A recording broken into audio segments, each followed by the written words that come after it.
Hi guys, and welcome to Quiet Voice podcast channel. Tonight we're stepping into London in the winter of 1847, where snow settles over tiled roofs, narrow courts, broad avenues, and endless rows of smoking chimneys.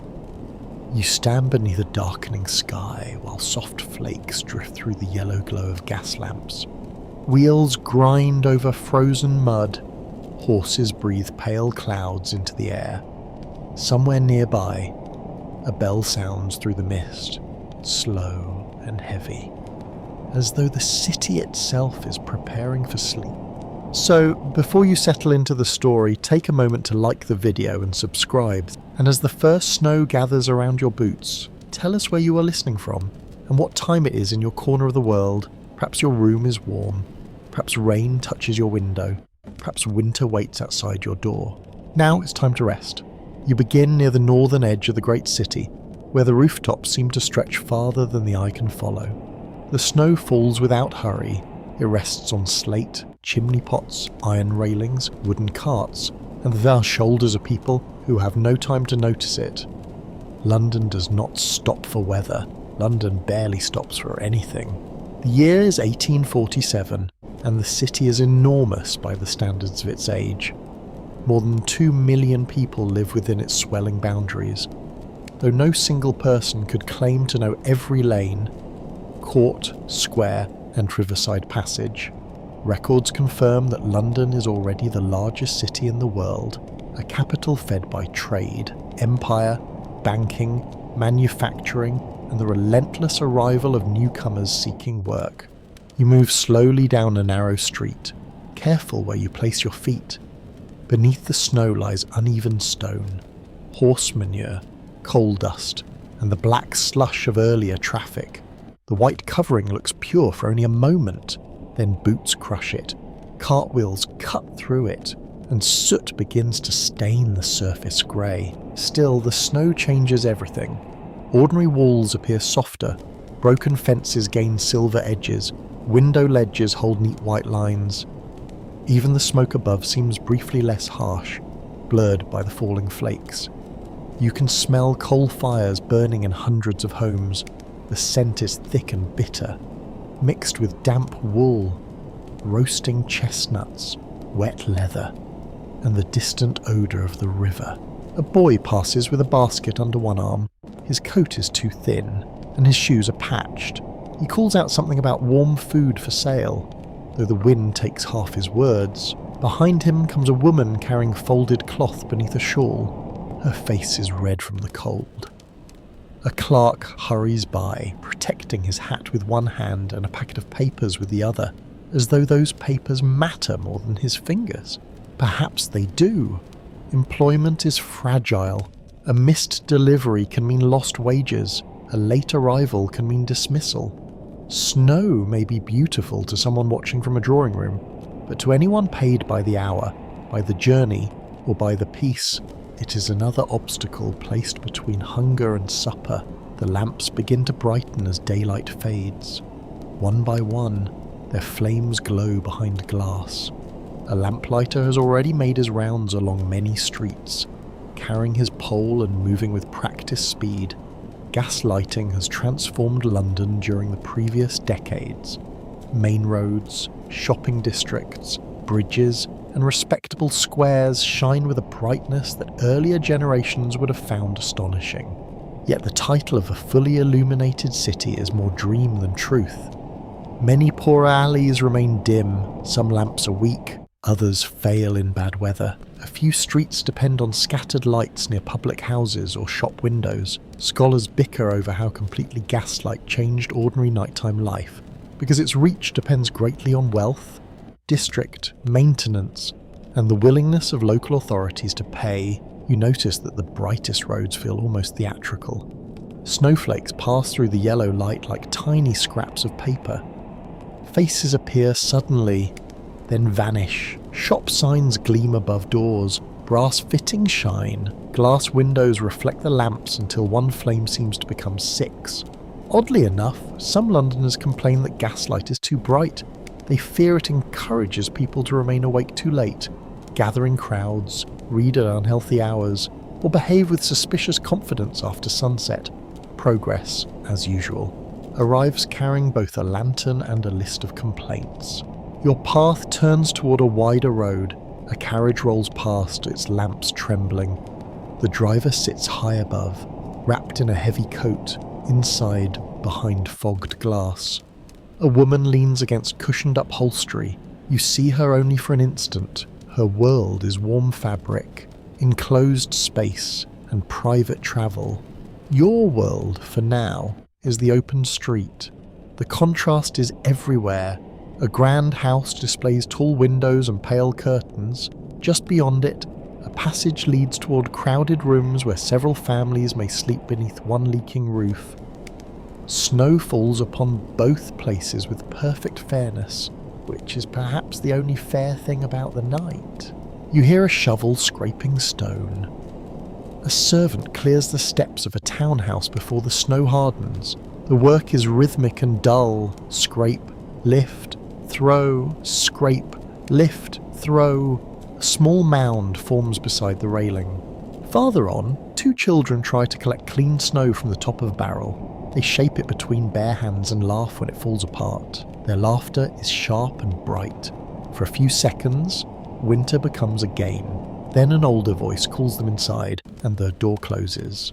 You continue beneath the lamps as evening settles fully over London. The city does not disappear into darkness. It glows, smokes, rattles, mutters, and carries on. Snow gathers on your shoulders, cold touches your cheeks. Ahead, the streets lead toward markets, kitchens, stables, lodging rooms, churches, theatres, and countless hidden lives. For now, you simply walk.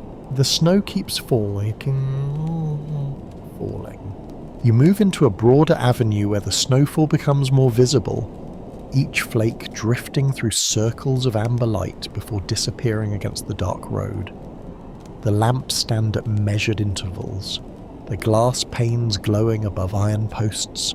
From a distance, they form a luminous path through the winter gloom, as though someone has drawn a golden thread across the city and invited you to follow it. The light is not gentle in the modern sense. It flickers. It pulses when the gas pressure changes. It throws deep shadows against brick walls and leaves the spaces between lamps uncertain. One moment, a doorway appears warm and harmless.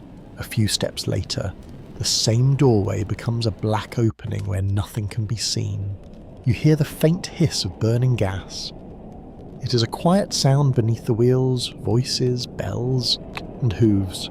Yet once you notice it, the whole street seems to breathe through metal pipes. The lamps depend on networks buried below the road, carrying manufactured gas from large works where coal is heated and transformed. Records confirm that public gas lighting has spread rapidly across London since the early 19th century, changing how people shop, travel, work, and socialise after sunset. The transformation feels dramatic. Shopkeepers no longer rely only on candles or oil lamps near their doors. Taverns can remain lively into the evening. Theatre crowds can find their carriages with less confusion. Respectable walkers feel bolder on important streets, though confidence and safety are not always the same thing. You pause near a lamp as snow gathers along the rim of its metal crown. The glass is slightly bokeh. Inside, the flame trembles like a small living creature. A man in a dark coat passes beneath it, and for a second every crease in his face becomes clear. Then he moves away, and the shadows reclaim him. Gaslight changes the city by revealing more, but it also creates new ways to hide. A thief can stand just beyond the brightest circle and study everyone who passes.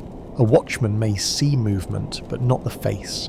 A stranger can appear respectable under one lamp and threatening under the next.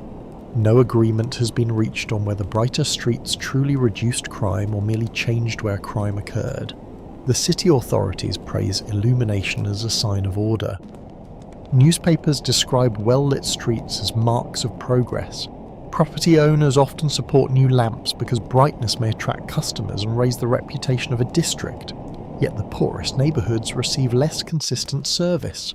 Their lamps may be fewer, their maintenance weaker, and their lanes too narrow for light to travel far. You turn into one such lane.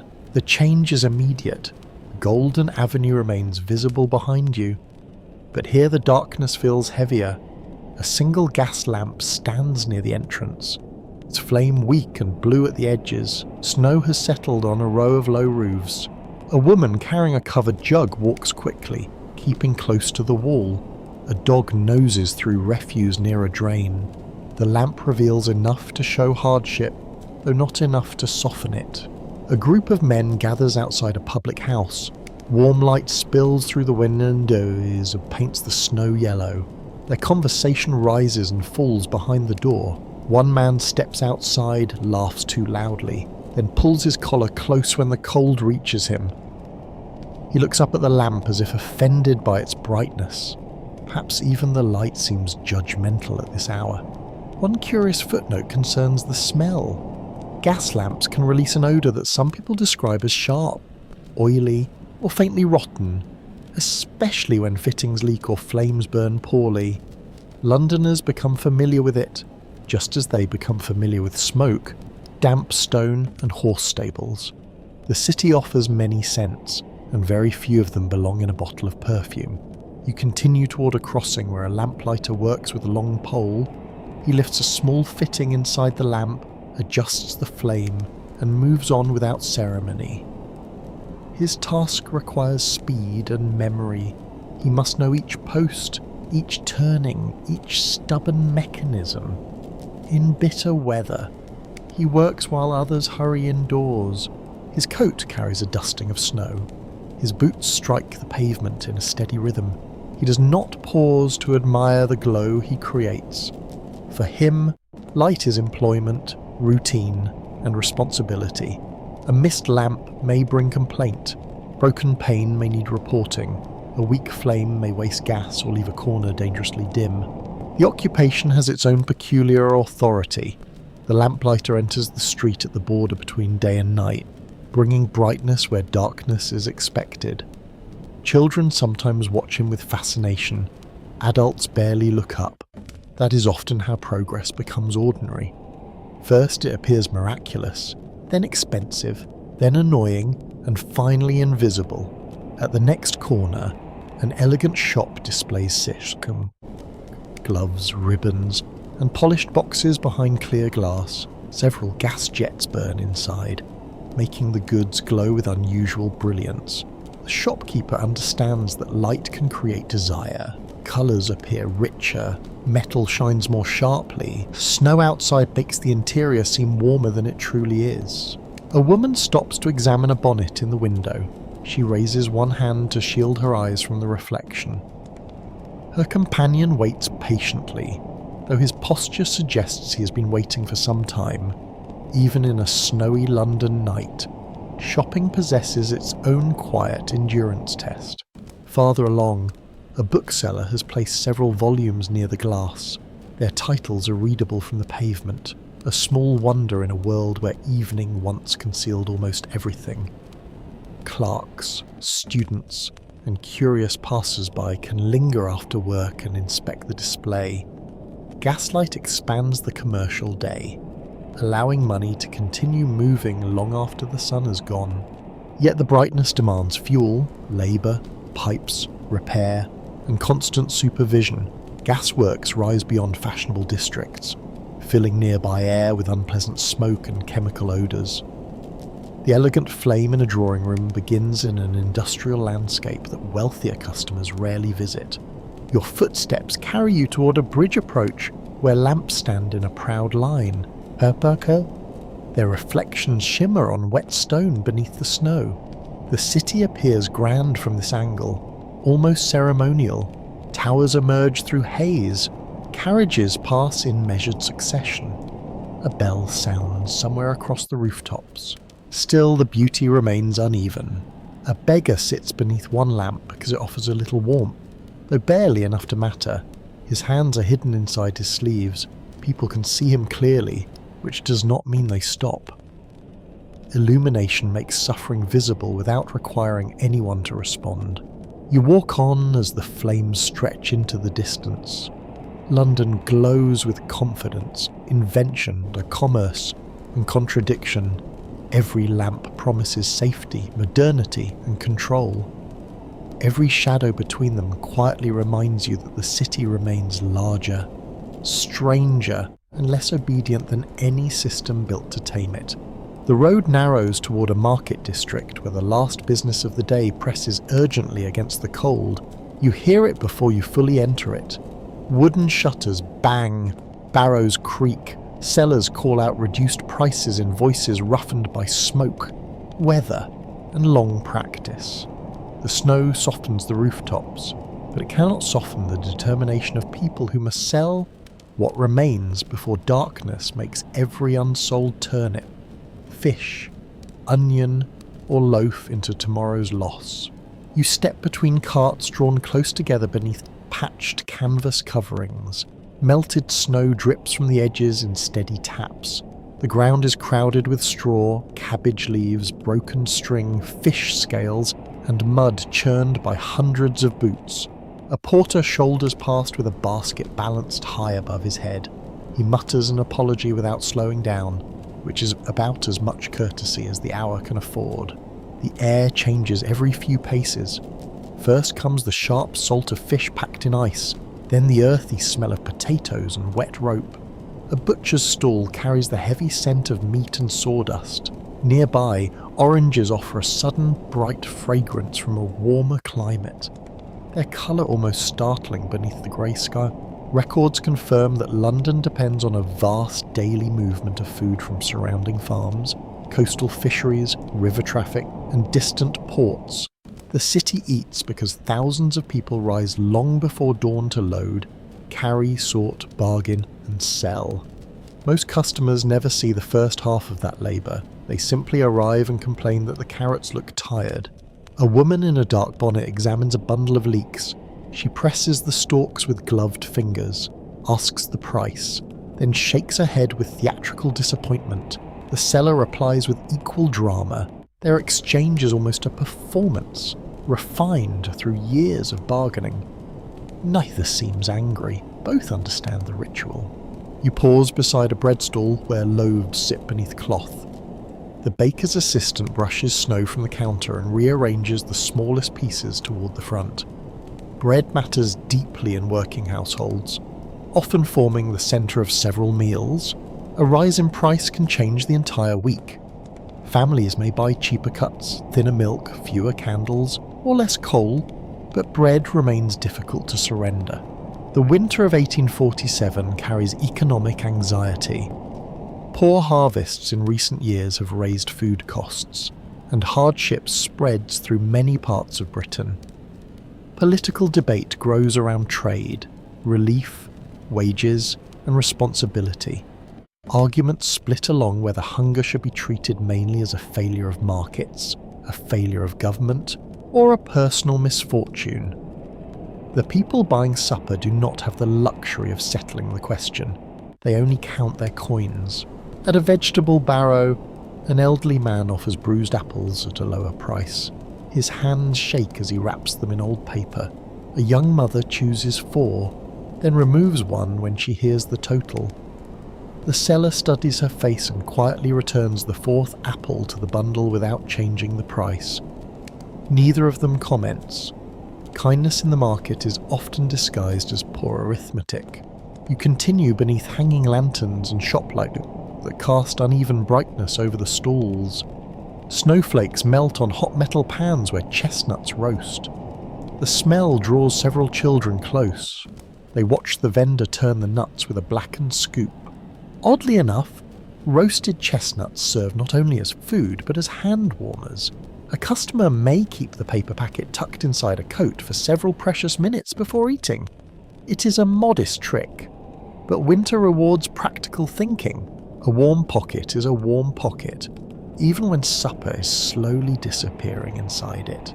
A fish seller calls attention to his final stock with such force that pigeons rise from a roof above.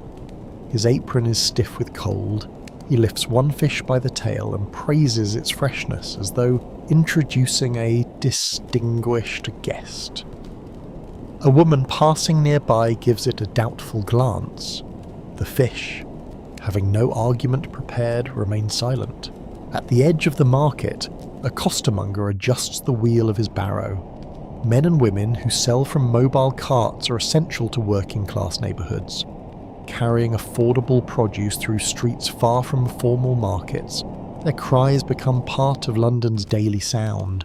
Different goods have different calls, and experienced residents can recognise what is being sold without looking from the window. You hear fragments of these voices mixing in the winter air. Apples, eels, hot pies, watercress, coal. Each word rises, bends around corners, and fades beneath the clatter of another cart. The market is not merely a place of exchange, it is a place where news travels. A porter reports that ice has slowed a delivery. A shopkeeper mentions a theft nearby. Two servants discuss the behaviour of an employer. A driver complains about the roads. Someone claims that another fall of snow will arrive before midnight. Although the confidence of the prediction appears to rest entirely upon an aching knee, you pass a stall selling old clothing. Coats hang from hooks beneath an awning, their shoulders dusted white. Buyers search for garments with usable buttons, strong seams, and enough cloth to survive another winter. Nothing is wasted easily. A dress can be altered, a coat relined, a shirt cut down for a child, and worn fabric turned into rags. A curious aside concerns the trade in second-hand clothing, which reaches far beyond desperate households. Garments pass through dealers, pawnbrokers, servants, thieves' relatives, and markets, carrying hidden histories from one owner to another. Some buyers prefer used clothing because the cloth has already softened. Others simply prefer eating to purchasing something new. The light dims further, and urgency sharpens. Sellers lower prices rather than carry heavy stock home. Customers who have waited patiently now step forward. Coins change hands quickly. Paper twists around purchases. Baskets fill with the ingredients of humble meals, and a bell rings from a nearby shop. One shutter closes, then another. The noise moves across the market like a chain of wooden thunder. Stall holders gather ropes, fold canvas, and sweep scraps into piles. Horses stamp against the cold while drivers secure the last crates. You stand for a moment amid the final rush. Snow settles on empty counters, the cries become fewer.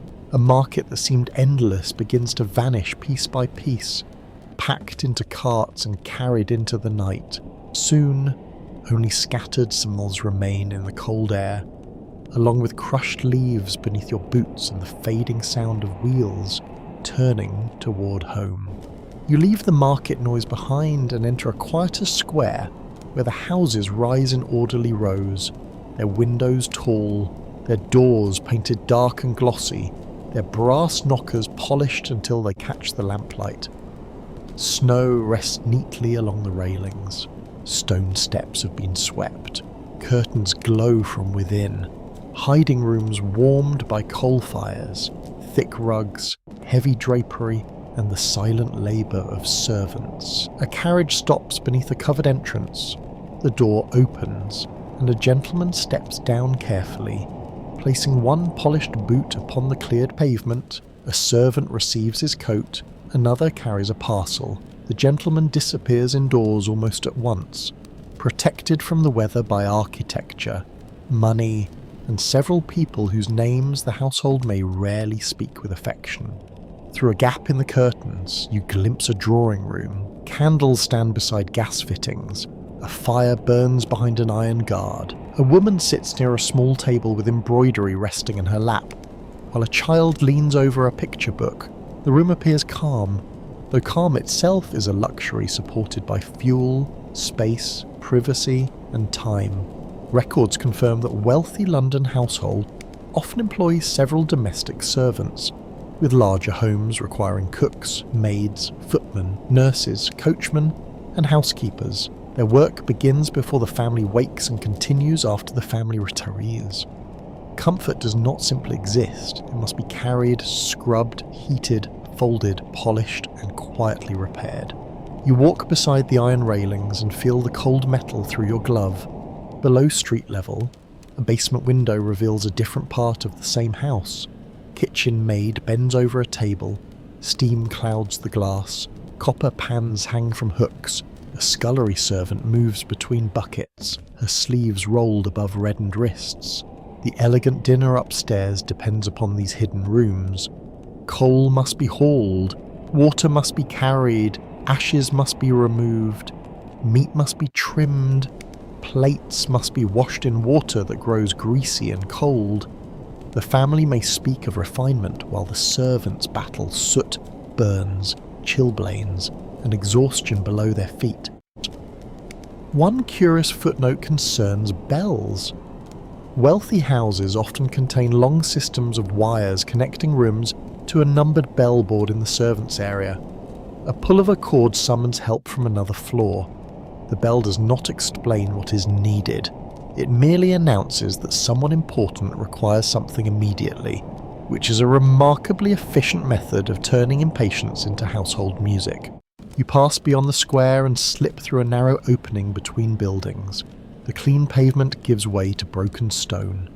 The air becomes damp and close. Snow has entered their passage, but receives no careful sweeping here. It mixes with refuse near the walls and forms grey ridges around doorways.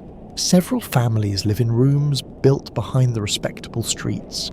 The buildings crowd together, blocking light and trapping smoke. A staircase rises steeply inside one doorway. Its wood is worn smooth by countless feet. Somewhere above, a baby cries. Somewhere below, someone coughs with a deep, persistent sound. You step into a cramped court where laundry hangs stiff beneath a roofline despite the weather. A woman pulls a blanket from a line and shakes loose a layer of snow. The blanket is thin, she presses it against her chest and carries it inside. The room beyond contains a table, 2 stools, a mattress, and a small grate. 6 people may sleep here, perhaps more. The fire is weak because coal costs money. Damp stains spread across the wall. A cracked basin catches water from the ceiling. Privacy is divided by cloth, furniture, or simple politeness. No agreement has been reached on how accurately official reports captured the worst housing conditions, since investigators often entered only selected districts and residents sometimes concealed overcrowding from landlords or authorities. Yet even cautious descriptions reveal a city where wealth and severe deprivation stand within a few minutes of each other. You notice a man crouched beside the grate, breaking a lump of coal with a small hammer. He uses each fragment carefully. Heat must last through the night. His coat remains on indoors. His daughter sits beside him, rubbing her hands together and watching the sparks. A pot hangs over the flame. Its contents smell faintly of onions and broth. The meal is small, but the family waits for it with attention. Hunger gives importance to every sound from the pot. A spoon scrapes the bottom. A cup is filled, then divided. The snow outside muffles the quarrels that usually travel across the court. Tonight, voices remain low. Cold encourages people to conserve movement as well as fuel. Doors stay shut. Neighbours visit only when necessity demands it.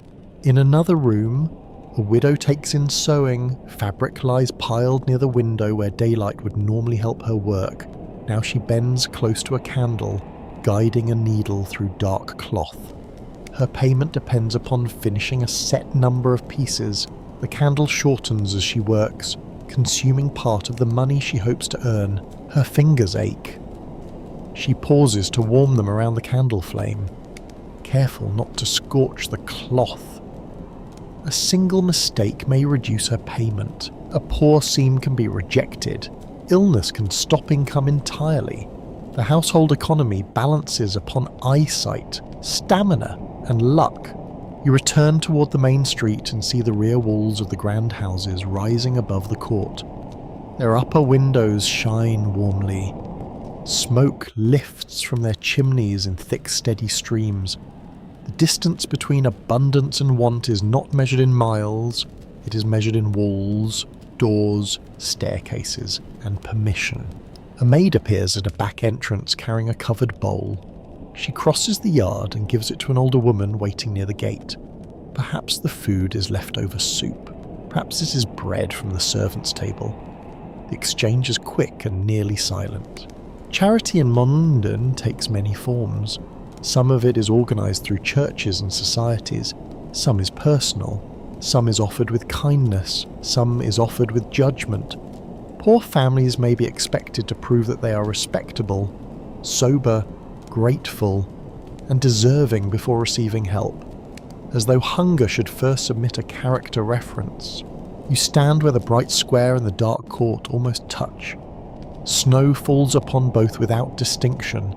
It settles on silk hats and torn caps, on carriage roofs and broken shutters, on polished steps and cracked thresholds. For a moment, the city appears equal beneath the white covering. Then a servant clears one doorway, while another remains buried. You step onto a road where the city seems to move on iron rims and tired legs. Hooves strike the stone in uneven patterns, sometimes sharp, sometimes muffled by snow, sometimes sliding with a sudden scrape that makes nearby pedestrians turn their heads. Carts lean beneath barrels, coal sacks, furniture, vegetables, and parcels wrapped against the weather. Carriages glide past with greater dignity, though even the finest wheels cannot avoid the slush. The sound surrounds you. Circumbuis. A single horse approaches at a slow walk, its breath rising in white clouds. Then a 2-horse cab cuts across the road, bells on the harness giving a bright metallic shake. A heavy dray follows, its wheels sinking into ruts where the snow has mixed with mud and refuse. The driver stands forward on the board, reins firm in both hands, calling encouragement to the team. You feel the road tremble beneath a passing wagon. London depends upon horses for nearly every kind of movement. They pull passengers, food, coal, timber, building stone, beer, mail, refuse, and fire engines. Records confirm that thousands of horses work across the city each day, supporting trade on a scale that would collapse without them. Their labour shapes the pace of streets, the design of stables, and even the daily rhythm of cleaning. A cab stops near the pavement. The driver looks down from his seat while a passenger negotiates the fare. Their conversation grows stiff, then polite, then stiff again. The passenger points toward a distant street as though direction alone should reduce the price. The driver glances at the snow and appears unconvinced. The cab itself offers only modest protection. Its body is enclosed, but cold enters through every gap. The cushions are firm, the floor is damp. A rider may arrive with dry hair and frozen feet, which counts as luxury by winter standards. You continue along the edge of the road as a mail coach passes at greater speed. Its lamps swing, snow sprays from the wheels. The guard sits upright despite the cold, wrapped in layers of cloth. Schedules matter, even in harsh weather. Letters carry business, family news, debts, invitations, warnings, and promises. A delayed coach can trouble merchants, relatives, and officials far beyond the city. A horse stumbles near a crossing. The animal catches itself before falling, but the moment is enough to expose the danger. Snow hides broken stones and deep ruts. Ice forms where water gathers. Iron shoes can slip. Drivers must judge speed, weight, and balance while surrounded by other vehicles that have no intention of becoming patient. Scholars continue to disagree about whether improvements in paving made London travel safer overall, since smoother roads encouraged faster movement, while crowded conditions created fresh hazards. Better surfaces may reduce one danger and invite another. Progress rarely arrives without bringing a new bill. At a broad junction, a constable raises one arm to slow traffic. There are no coloured signals, no painted lanes, and no orderly lines of vehicles waiting in obedient silence. drivers rely upon calls, gestures, experience, and nerve. A cart turns too sharply, a cab pulls aside. A delivery wagon blocks half the road while two men unload a crater. You wait for an opening and cross carefully. A groom leads a grey horse by the bridle. Snow has gathered along the animal's back. Though a blanket covers most of its body, its ears turn toward every noise. The groom speaks softly and rubs the horse's neck. The gesture is practical, affectionate, or perhaps both. Working animals live close to human emotion. Some drivers treat them with patience, others use the whip too quickly. Fatigue, hunger, and pressure-shape behaviour on both ends of the reins. A horse that fails can cost a man his wages. A man who pushes too hard can ruin the horse that feeds him. A curious footnote concerns horseshoes fitted for winter. Farriers sometimes add roughened surfaces, removable points, or special grips to help animals stand on ice. The solutions vary and none are perfect. The horse still has 4 narrow feet, a heavy body, and no opportunity to complain to a committee. You smell the stables before you see them. Warm hay, leather, sweat, manure, and damp wood. Drift from an open yard. Inside, several horses stand in narrow stalls while stable hands loosen harness straps and brush snow from their coats. Steam rises from the animals in the cold air. The stable is busy but calm. Buckets knock against boards. A horse chews slowly. Another stamps one hoof. A boy carries a forkful of straw, his face nearly hidden behind it. He disappears into a stall, then emerges with several pieces clinging to his cap. Harness must be cleaned and inspected. Leather can crack in cold weather. Buckles loosen. Wheels need grease. Shoes need checking. The road may appear to be a simple line from one destination to another, but every journey depends upon hours of unseen maintenance. Near the rear of the yard, a blacksmith works beneath a covered shed. The hammer strikes "yvonne" with a clear ringing note. Sparks jump briefly, vivid against the grey evening. The horse beside him waits with surprising patience, one leg lifted and supported. The farrier trims the hoof, checks the fit, and presses the shoe into place. The smell of heated horn mixes with smoke. It is not pleasant, but the work is skilled and exact. A badly fitted shoe can cause pain, lameness, and lost income. Back on the road, the traffic thickens. An omnibus approaches, carrying passengers along a fixed route. People climb aboard quickly, eager to escape the open air. The vehicle is crowded, and anyone hoping for personal space has chosen the wrong century. A woman gathers her skirts before stepping up. A clerk shifts to make room. A labourer stands near the entrance, holding a parcel between his knees. Their destinations differ, but for a few miles they share the same swaying box, the same cold draft, and the same horse pulling them through the snow. The omnibus rolls away, leaving 2 deep tracks behind it. You listen, as the city carries on through the night. Hooves strike, wheels grind, harness rings, drivers call, horses breathe clouds into the darkness. Every movement seems mechanical from a distance, yet every vehicle depends upon muscle, judgment, endurance, and care. The road does not rest, it only grows darker, louder, and more determined. The air grows heavier as you enter a district where smoke hangs low between the houses. Snow still falls, but each flake seems to darken before it reaches the ground.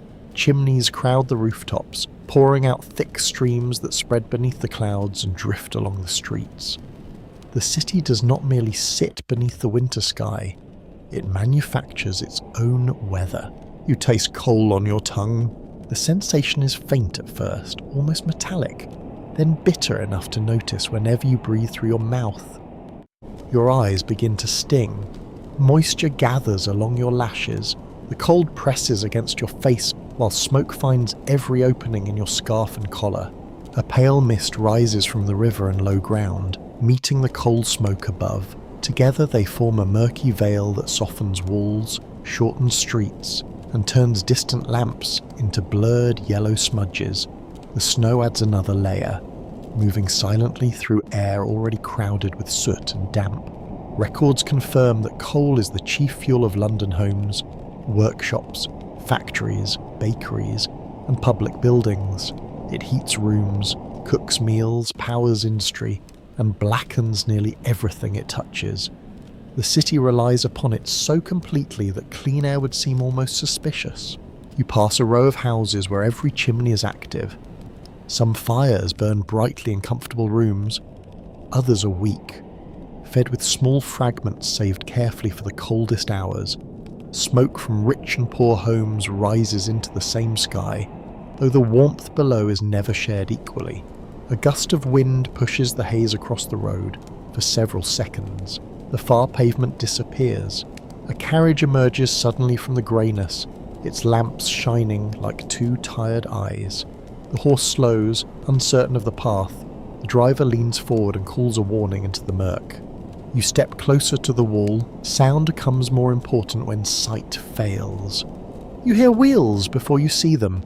Footsteps approach, hesitate, and fade. A door opens somewhere nearby, releasing voices and a brief square of warm light. Then it closes, leaving only darkness and the soft hiss of snow. The cold settles on every exposed surface. Iron railings become painful to touch. Water in shallow gutters begins to harden. Window glass gathers delicate fern-like patterns along its edges. Wooden doors swell with damp and resist their frames, forcing residents to pull, push, and mutter with increasing creativity. One scandalous aside concerns the filth hidden beneath the snow. Frozen streets may look cleaner than usual, but the white covering conceals refuse, animal waste, broken glass, and open drains. A careless step can become an unpleasant education in urban reality. Winter makes the city look innocent while quietly preserving the evidence. You move through an alley where frost shines on the bricks. A small yard contains a pump used by several households. A woman works the handle, but the mechanism groans without giving water. Ice has formed inside the pipe. She tries again, harder this time. Another resident arrives with a kettle of warm water and pours it carefully over the metal. Steam rises around their hands. They wait, listening for the first movement below. The pump finally coughs, then releases a narrow stream into a bucket. Water is never simple in crowded London. Some homes have private supplies, but many people depend upon shared pumps, wells, carriers, or storage vessels. In freezing weather, every method becomes harder. Pipes burst, pumps fail, buckets grow slippery, steps become dangerous. No agreement has been reached on how often London fogs of this period were truly dense enough to stop ordinary activity. Since personal accounts often exaggerate unusual events while routine inconvenience leaves fewer dramatic records, yet the combination of smoke, mist, and winter darkness plainly creates conditions that confuse travel and strain the lungs. You turn toward a workshop where light spills from a high window. Inside, several men labour beside a furnace. The heat glows against their faces. Outside, snow gathers on the sill. The contrast is almost absurd. One side of the glass burns, the other freezes. A worker opens the door, and a wave of hot air reaches you. Carrying the smells of iron, oil, sweat, and smoke, he steps outside without a coat, grateful for the cold against his skin. Within moments, steam rises from his shirt. He breathes deeply, though the street air is hardly fresh. Farther along, a bakery chimney sends out a warmer scent mixed with coal. Bread is baking somewhere behind the wall. The smell briefly cuts through the soot and makes the night feel kinder. You imagine crusts turning brown inside brick ovens years while frost gathers on the roof above. The scent disappears as another bank of smoke moves between the buildings. A street sweeper works near a crossing, pushing dirty snow and ash toward the gutter. The task seems hopeless. Each stroke clears a narrow strip, and each passing wheel throws slush back across it. Still, He continues, city labour often consists of repeating a necessary action against conditions that show no gratitude. You notice the snow on his shoulders has turned grey. Children sometimes collect soot from chimneys or help sort usable fuel from waste heaps, but such work brings dust into the lungs and skin. Families facing hunger rarely have the freedom to reject unhealthy labour. The cold makes fuel more valuable, and value draws hands into unpleasant places. Near a cellar entrance, a coal cellar weighs small portions for customers who cannot afford a full sack. The scale rocks beneath black lumps. A woman watches closely to ensure she receives the proper amount. Every piece matters. Coal is heat, cooked food, dry clothing, and sometimes the difference between sleep and shivering. The seller tips the fuel into her basket. Fine dust rises and settles on the snow like pepper. You follow the street toward higher ground, where the air moves more freely. For a moment, the haze thins. Rooftops appear in layers, their chimneys stretching into the night. Smoke spreads above them in a vast dark roof of its own. Below, windows glow faintly. Behind each one, someone adds another piece of coal to a fire and unknowingly thickens the air outside. No single flame creates the gloom. Millions of small needs gather into one enormous cloud. The frost tightens. The smoke drifts. The snow continues to fall through both, soft and patient, covering the city even as the city stains it. You step through a narrow doorway and enter a room where supper is being prepared beside a low coal fire. The change is immediate. Your cheeks begin to thaw. Your fingers ache as warmth returns to them. Damp wool releases its heavy smell, mingling with steam from a pot, toasted bread, onion, and the faint mineral scent of iron cookware. The room is not large, yet every corner has a purpose. A table stands close to the window. 2 chairs and a wooden stool surround it. A shelf holds bowls and cups, a jar of salt, and several carefully folded cloths. Near the hearth, a kettle trembles softly as water approaches the boil. A woman lifts the lid from the cooking pot. Steam rolls upward and clouds her face. Inside, potatoes simmer with onion, a little cabbage, and enough broth to give the meal warmth and substance. She stirs slowly, scraping the bottom so nothing catches. A man sits beside the fire removing wet boots. He places them near the grate, close enough to dry but not so close that the leather hardens. His socks are damp. He stretches his feet toward the heat with an expression of such relief that it resembles prayer. Records confirm that many ordinary London households depend upon simple meals built around bread, potatoes, vegetables, porridge, cheese, and small amounts of meat when money allows. Supper is shaped by income, season, fuel, and this number of mouths waiting at the table. A meal may be plain, but plain food served hot can feel like a private triumph on a freezing night. You watch the woman divide the stew among 4 bowls. She does not measure with a spoon. Her eye has learned the mathematics of hunger. The man receives a little more because his work has been heavy. The youngest child receives the softest potatoes. The mother keeps the thinnest portion for herself and claims she tasted too much while cooking. No one believes her, but no one challenges her. The family eats slowly. Wooden spoons tap against the bowls. Bread is torn into pieces and dipped into the broth. The room becomes quiet except for the fire and the small sounds of satisfaction that people make when warmth reaches the stomach. You sit near enough to feel heat on one side of your body while the other side remains cool. This is the nature of the hearth. It creates a circle of comfort, but the circle is narrow. Move 2 steps away and winter returns. A curious footnote concerns toast. Some households use long forks or hinged metal holders to toast bread before the fire, turning each slice carefully so it browns without burning. The result is often uneven. With one edge blackened and the centre barely warm, still a scorched corner can be scraped away, and butter, when available, forgives many mistakes. The kettle begins to rattle.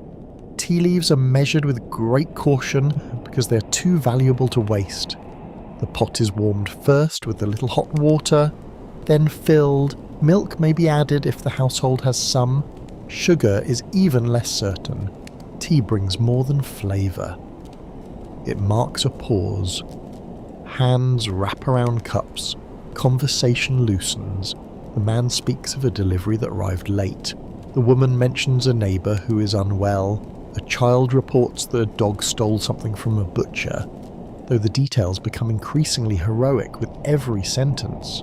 You hear laughter, brief and gentle. For many families, the evening meal is the only time when everyone occupies the same room without moving toward a task. Work follows people home, especially sewing, mending, washing, and preparation for the coming day. But supper creates a small border between labour and rest. The fire must be managed carefully. Coal is added one piece at a time, ashes stirred to keep air moving through the grate. A poker leans against the wall, its handle warm from use. Sparks rise when the fuel shifts, then settle behind the guard. Scholars remain divided over how much household diet improved during the middle decades of the 19th century, since wages, prices, employment, and local access to food vary sharply between families. Some households gain from expanding markets and cheaper goods. Others remain trapped between irregular earnings and rising costs. National averages cannot explain what sits inside one particular bowl. You move into another kitchen where supper follows a different pattern. This room belongs to a prosperous household, and the table is crowded with preparation. A cook stands before a range large enough to heat several pots at once. A joint of meat rests beneath a cover.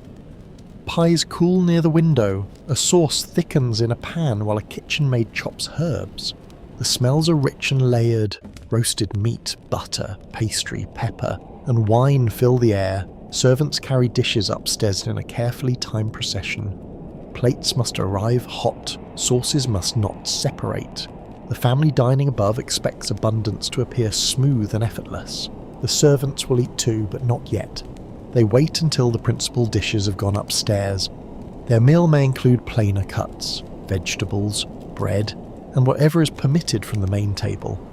Some households feed servants reasonably well, others enforce strict limits. Rank continues even below stairs, with senior servants often eating separately from younger workers. One kitchen maid steals a tiny piece of pastry from a broken edge. She glances toward the cook, who notices everything and says nothing. The silent agreement lasts less than a second. You feel the heat from the range pressing against your face. The room is almost too warm, yet the servants move constantly between hot kitchen, cold passage, and drafty stairs. Their bodies pass from one climate to another all evening. In a nearby public house, supper is louder. Men stand around a counter with bowls of soup, bread, cheese, and ale. A fire burns at one end of the room. Wet coats hang from pegs. Conversation rolls beneath the low ceiling in overlapping waves. A traveller eats a meat pie with great concentration. A labourer warms both hands around a bowl. Two friends argue about whether the snow will stop, each speaking with the confidence of a man who has never commanded the weather, but feels qualified to advise it. The landlord keeps an eye on the fire, the customers, and the credit offered to familiar faces. Warmth attracts people, but fuel costs money. A public room must remain welcoming without becoming a free refuge for everyone who enters. You return to the quieter household as the bowls are cleared. A final piece of bread wipes the last broth from the pot. Nothing useful remains. The kettle is filled again for washing, and the family draws closer to the fire. Outside, the snow gathers against the doorstep. Inside, 4 people share heat, gestalt, food, and a few peaceful minutes. The meal is modest, the room is worn, yet the flames brighten their faces. The cups warm their hands, and the night becomes bearable one spoonful at a time. You follow a narrow service passage where the air cools with every step. The walls are plain and the floorboards uneven. and the light comes from a single lamp fixed near the turn of the stairs. Above you, the household settles into comfort. Below, work continues in rooms designed to remain unseen. A housemaid carries a jug of hot water with both hands.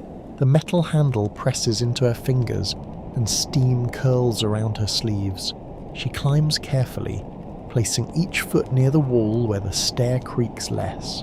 The family may be preparing for bed, but their rest requires fresh water, warmed sheets, closed curtains, banked fires, emptied trays, and doors secured against the night. Records confirm that domestic service is one of the largest forms of employment for women in 19th century London. Young women arrive from villages, market towns, and crowded city districts, hoping for steady wages, food, and lodging. Some find decent households. Others discover that a roof over the head can come with endless labour beneath it. You reach an upper corridor where the maid pauses outside a bedroom. She knocks softly, waits, then enters. The room is warm and scented with soap, wax, and lavender water. A coal fire glows behind a polished guard. Heavy curtains cover the windows. A brass warming pan rests near the bed. She pours water into a basin and straightens a folded cloth. Her employer asks whether the snow is still falling. The maid answers yes. The employer sighs as though weather has been arranged personally to inconvenience her. The maid lowers her eyes. She has been awake since long before sunrise. Her first task was to carry ashes from the grates without scattering soot. Then came sweeping, polishing, fetching water, making beds, cleaning lamps, carrying messages, and answering bells. Now night has arrived, but the list has not ended. You return to the servants' hall where several members of the household staff take a brief meal. The cook sits at the head of the table, her sleeves rolled down at last, beside her. The housekeeper checks a ring of keys. A footman eats quickly, knowing another bell may call him away. The youngest maid struggles to keep her eyes open. The room is warmer than the passage, though less comfortable than the dining rooms above. A clock ticks against the wall. A kettle waits near the grate. Conversation stays low because senior servants value order, and walls carry sound. A curious footnote concerns rank among servants.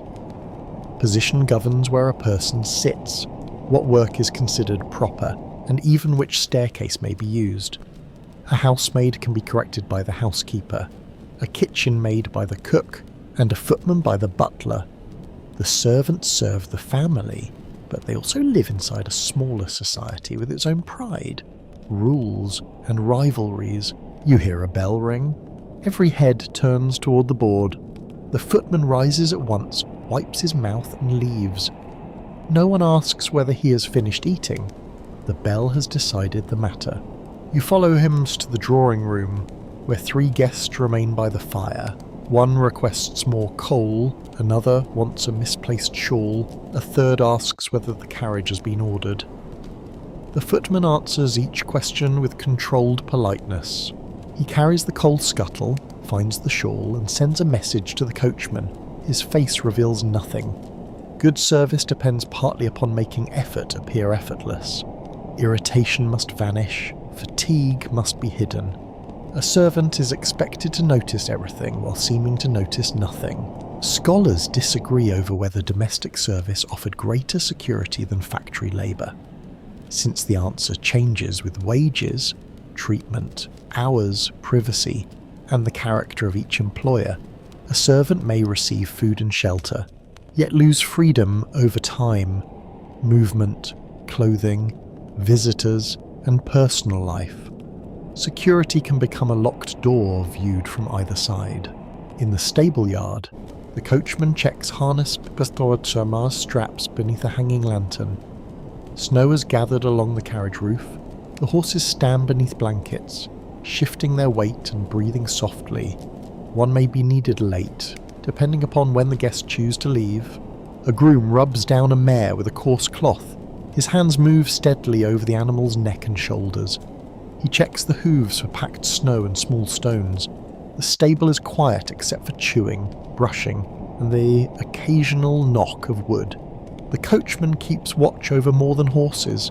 He watches weather, road conditions, the wheels, lamps, and the habits of the household.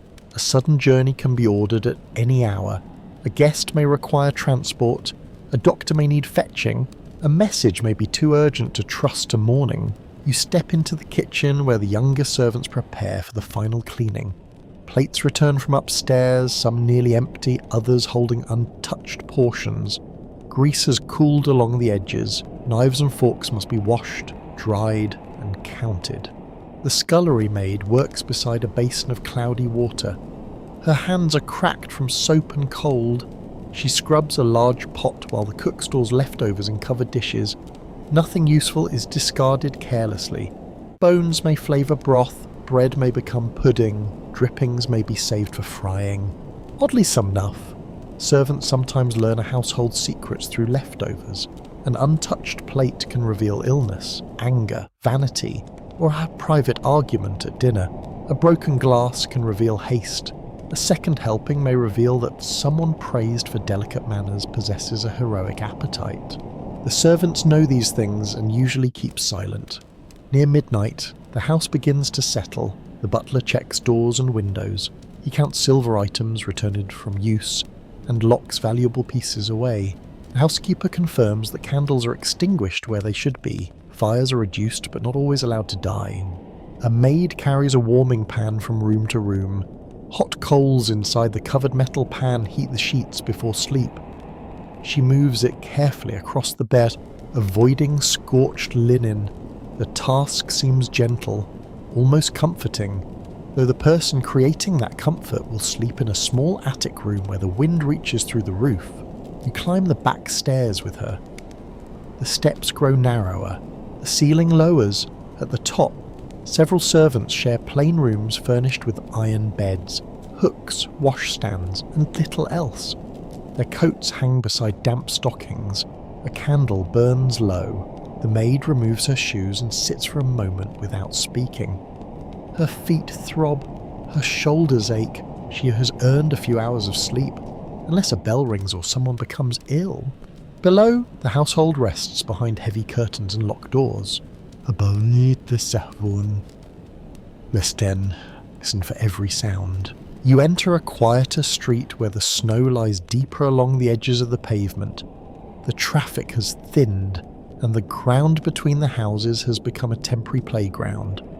Children rush through the white covering with the fierce excitement of people who possess no proper gloves and no intention of admitting that their fingers hurt. A boy bends quickly, gathers a handful of snow, and presses it into a rough ball, breaks apart as soon as he throws it. His target laughs and answers with a better one, packed hard enough to strike a wooden door with a satisfying thump. A window opens above them. An elderly woman leans out and orders the children to stop before they break something valuable. The children become perfectly still until the window closes. Then they continue at once, now aiming farther from the door and congratulating themselves on their excellent judgment. Their coats vary in size, condition, and ownership. One child wears a garment clearly cut for an older brother. The sleeves are folded twice. Another has a knitted cap pulled low over the ears. A smaller girl wears a shawl crossed tightly over her chest, her boots leaving shallow prints behind the others. Records confirm that many children in London spend much of their day working, helping with household tasks, carrying goods, selling small items, or caring for younger siblings. Childhood is shaped heavily by class. A prosperous child may study with a tutor and play under supervision. A poor child may contribute to family income before reaching full height. Tonight, however, snow interrupts the usual order. The children scrape clean powder from a low wall and build a figure near the corner. It is too small to be impressive and too crooked to be human, but they treat it as a masterpiece. 2 pieces of coal become eyes, a broken carrot forms the nose, someone adds a battered hat that appears to have retired from respectable society many winters ago. The figure leans slightly to one side. A boy insists that this gives it character. A girl corrects him and says it's because he built the base badly. Their disagreement becomes serious for nearly 10 seconds, then ends when another child places a stick across the figure's shoulders and declares it a soldier. You hear the crunch of boots approaching. A delivery man passes with an empty basket, and the children flatten themselves against the wall. He gives their creation a solemn salute. They stare, delighted, then salute in return. A curious footnote concerns sliding. Children sometimes polish snowy slopes, frozen gutters, or steep passages into makeshift slides.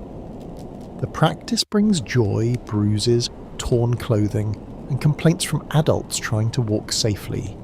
Municipal improvement has little chance against 6 determined children and a patch of ice. At the end of the street, several boys take turns running and sliding across a frozen strip near the drain. Their arms swing wildly. One remains upright and bows as though performing before royalty. The next falls backward into the snow and immediately claims that he intended to do so. You move closer to a doorway where 2 younger children watch from the step. They are not permitted to join the older group. Their mother has wrapped them in a blanket and instructed them to remain near the house. They stretch out their hands to catch falling flakes, and the youngest child studies one on her sleeve, surprised when it disappears. Snow can seem magical when you do not yet understand melting. The mother stands behind them, mending a tear in a coat beneath the doorway light. She glances up every few moments to count heads. Her face looks tired, but the children's laughter softens it. She allows them another minute, then another. Not every child in the city has time for play. A girl crosses the street carrying a bundle of kindling tied with string. She walks carefully because the pieces are awkward and the snow hides holes in the road. One of the playing children calls to her. She shakes her head and continues. Her family may be waiting for that fuel. A boy selling matches passes near the corner. His voice is quiet, almost swallowed by the snowfall. He keeps his stock beneath his coat to protect it from damp. The children stop playing long enough to watch him go, and for a moment the street feels less cheerful. Scholars remain divided over how much freedom working children actually found in the spaces between labour and family duty. Written accounts often describe either misery or playful independence, but daily life likely contains both. A child can laugh in the snow and still return to hunger. Joy does not cancel hardship. Hardship does not erase every game. A snowball strikes the wall beside you. The thrower freezes in horror. You turn slowly, and the child gives an apologetic smile so exaggerated that it deserves a theatre ticket. You brush the snow from your sleeve. He promises greater care. Though his friends clearly doubt the lasting power of this promise, a group begins rolling a larger ball across the street. It gathers dirt, straw, and tiny black flecks of soot as it grows. By the time they stop, the ball resembles a grey wheel. They push together, shouting instructions that contradict one another. The smallest child contributes by placing both hands on the back and leaning forward with great seriousness. He does almost nothing, yet he appears the most exhausted. From a nearby house comes the smell of boiled milk and bread. A voice calls one name, then another. The children hesitate. Evening meals and strict parents begin to defeat the snow. One boy begs for 5 more minutes. Another claims not to have heard. A girl picks up the battered hat from the snow figure and returns it to her head, revealing that it was not abandoned property after all. Doors open along the street. Warm light falls across the snow in narrow shapes. Children stamp their feet, shake flakes from their clothes, and disappear indoors one by one. The street becomes quieter. The crooked snow figure remains at the corner. Guarded by coal eyes and one broken carrot, its body is already darkening beneath the city's soot. By morning, a cartwheel may crush it, a thaw may weaken it, or fresh snow may make it grander. For this hour it stands proudly. You pass it solely while the last child runs home, leaving small footprints that fill almost at once beneath the steady winter sky. You move into streets where the hour has grown late enough for ordinary footsteps to become noticeable. Shop doors are closed. Upper windows darken one by one. The great city still lives, but its sounds have changed. Daytime shouting has faded into isolated voices, distant wheels, the knock of a loose shutter, and the measured tread of people whose work belongs to the night. A constable stands beneath a lamp near the crossing. His dark coat is buttoned high against the cold, and snow gathers along the brim of his hat. He watches a cart pass, then turns his attention toward a narrow lane where two men linger near a doorway. Records confirm that the Metropolitan Police has operated in London since 1829, created to provide a more organised system of urban policing. By 1847, uniformed constables patrol many districts on assigned routes. Though the city remains too large and crowded for them to observe everything, the constable begins walking. His boots press deep marks into the snow. He checks doors, listens near alleys, and studies anyone moving without an obvious purpose. This is not a dramatic pursuit through moonlit streets. Most of the work consists of patience, repetition, and judgment. A locked shop is ordinary. An open window may be careless. A cry from a courtyard may signal danger, illness, drunkenness, or simply another domestic argument with an enthusiastic audience. You follow at a respectful distance. A night porter emerges from a hotel entrance carrying a lantern. He helps a traveller unload a trunk from a cab, then brushes snow from the brass plate beside the door. The arriving guest looks exhausted. His coat is creased, his eyes red from the journey, and his first concern is whether a room remains available. The porter nods and leads him inside. Not everyone walking at this hour is lost or suspicious. Bakers begin work before dawn. Printers may labour late when news is urgent. Doctors answer calls at any hour. Coachmen wait for passengers. Servants carry messages. Porters guard warehouses. Street sellers remain outside as long as hope outweighs cold. You hear a woman's voice offering hot food from a small covered stand. Steam rises from a metal container. A few labourers gather close, warming their hands while waiting. The meal may be soup, peas, or something thick enough to hold heat for several minutes. The seller knows her customers. She extends credit to one man and refuses another. Her decisions are swift. Kindness must survive beside caution when every unpaid portion reduces the next day's stock. A curious footnote concerns night watch traditions that linger in public memory, even after organised policing expands. Older watchmen are often mocked as sleepy, slow, or fond of warm corners. The jokes may exaggerate, but they reveal how deeply Londoners distrust anyone expected to guard them while being human enough to feel tired. A church clock sounds the hour. The notes travel over roofs and courtyards, softened by snow. Several walkers pause without meaning to. Time becomes more powerful at night, when bells divide darkness into measurable pieces. Near a warehouse, two guards stand beside a brazier. The coals glow red beneath a metal frame. One man holds his hands above the heat. The other stamps his feet and looks along the river road. Goods stored behind those walls may be worth a fortune. Tea, cloth, sugar, tools, wine, spices, and manufactured wares pass through London in enormous quantities. Warehouses attract merchants, labourers, customs officers, thieves, and guards, each with a different idea of what should happen to the contents. Scholars continue to debate how effective 19th century policing is in reducing crime, since recorded offences depend upon reporting, patrol patterns, court practices, and public trust. A rise in recorded theft may mean more crime, better detection, or simply more people willing to complain. Numbers behave politely on paper and mischievously in real life.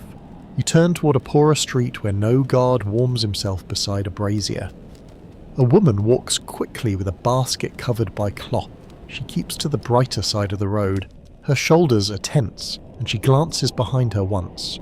A constable passes in the opposite direction and touches the brim of his hat. The gesture is small, but she relaxes slightly. Farther ahead, a man sings to himself as he walks. His steps wander from one side of the pavement to the other. He attempts a grand final note, loses balance, and catches a railing with both hands. The railing appears unimpressed. The constable approaches and asks where he lives. The man provides an answer so complicated that it may include several districts and one imaginary kingdom. With patient firmness, The constable turns him towards a nearby lodging house. No arrest is made. Order sometimes means guiding a foolish person away from frozen gutters. You pass a row of shuttered shops. A private watchman tests each door handle. He carries a lantern with horn panels and a heavy staff.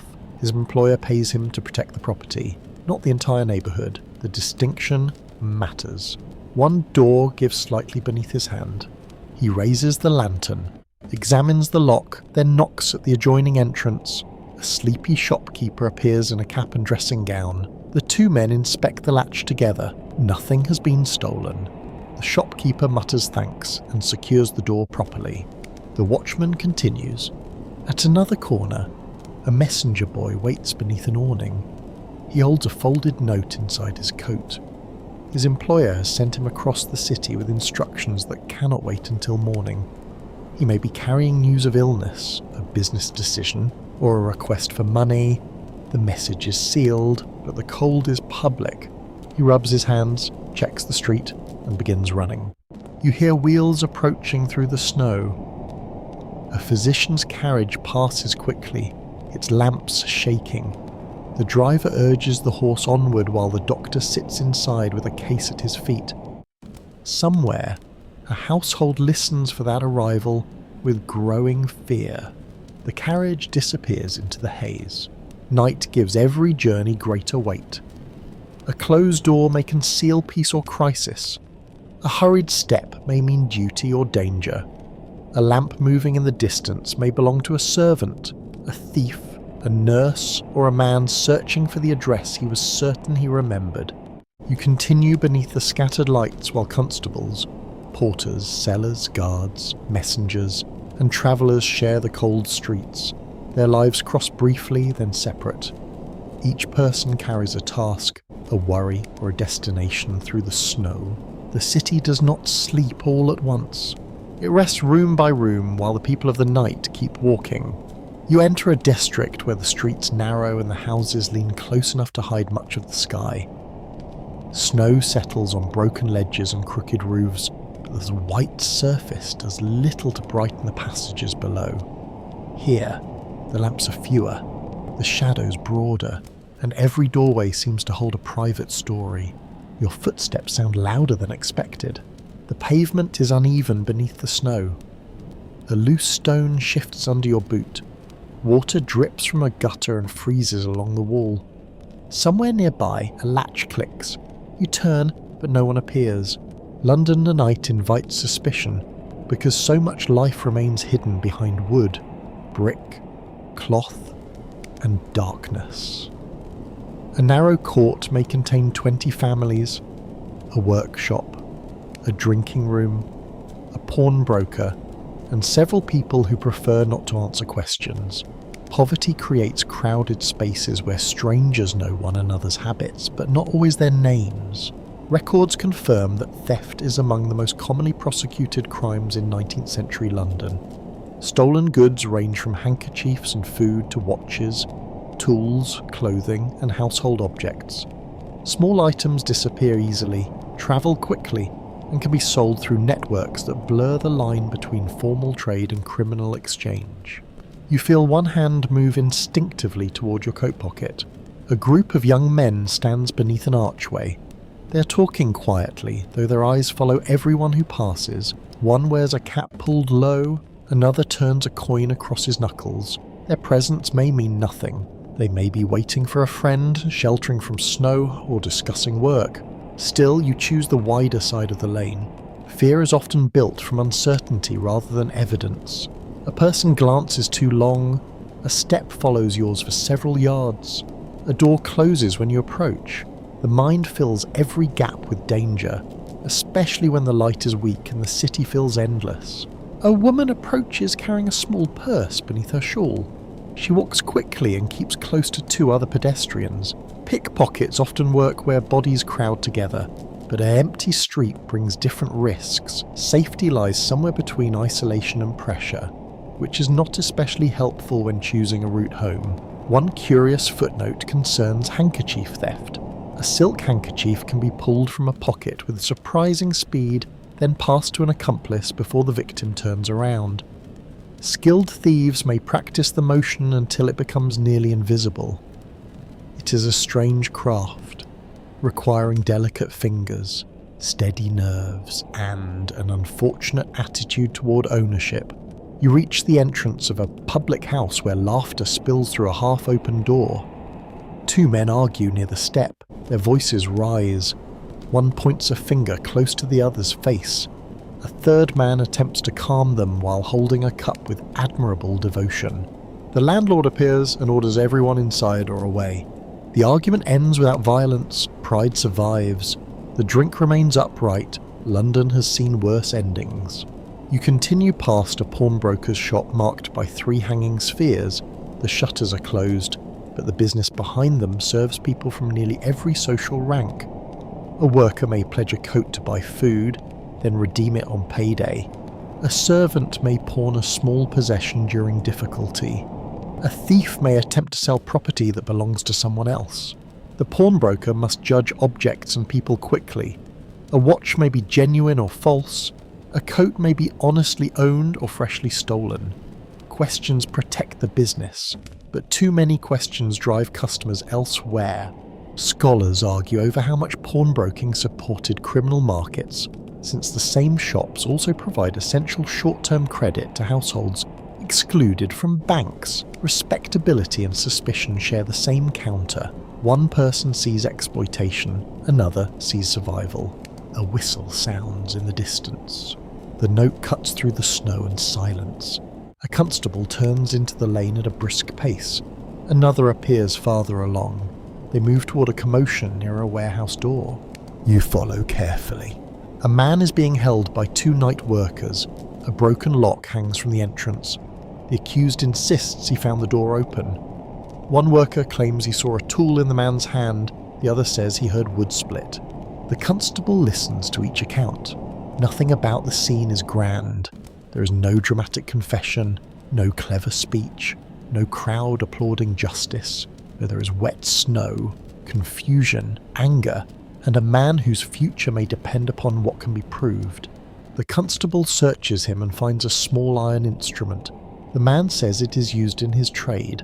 That may be true. Many ordinary tools resemble instruments of crime when carried at the wrong hour.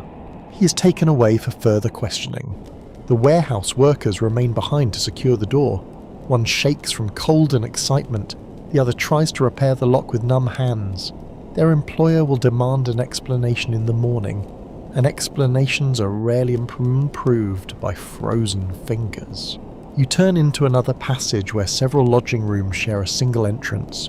A notice warns strangers against begging. Another offers a reward for information about missing property. The wording is stern, but the paper has softened in the damp. Inside one room, a card game continues around a candle. Coins lie on the table. The players speak in low voices. Gambling for small stakes may be harmless amusement, but debt can turn quickly into anger, theft, or desperate promises. A man loses a coin and laughs. Then he loses another and stops laughing. You move on. At the corner, a young seller offers flowers that have long since lost their freshness. She watches passing gentlemen closely, hoping for sympathy or guilt. Some street sellers work honestly. Others become part of schemes involving distraction, begging, or theft. The boundary is not always clear, and hunger does not respect neat categories. A well-dressed man buys one faded flower and receives a grateful smile. He pins it to his coat and walks away looking slightly foolish and unexpectedly pleased. The lane opens near a better lit street. Your shoulders relax without permission. Danger in London is real, but it is not everywhere at once. Most people walking through the night are simply trying to reach home, earn money, deliver goods, or find warmth. Yet the possibility of theft changes how they carry themselves. Pockets are buttoned, bundles are held close, routes are chosen carefully, strangers are judged in seconds. You continue through the pale snow as doors close, footsteps fade, and shadows shift along the walls. The city keeps its secrets behind curtains and locks. Some belong to Kreml,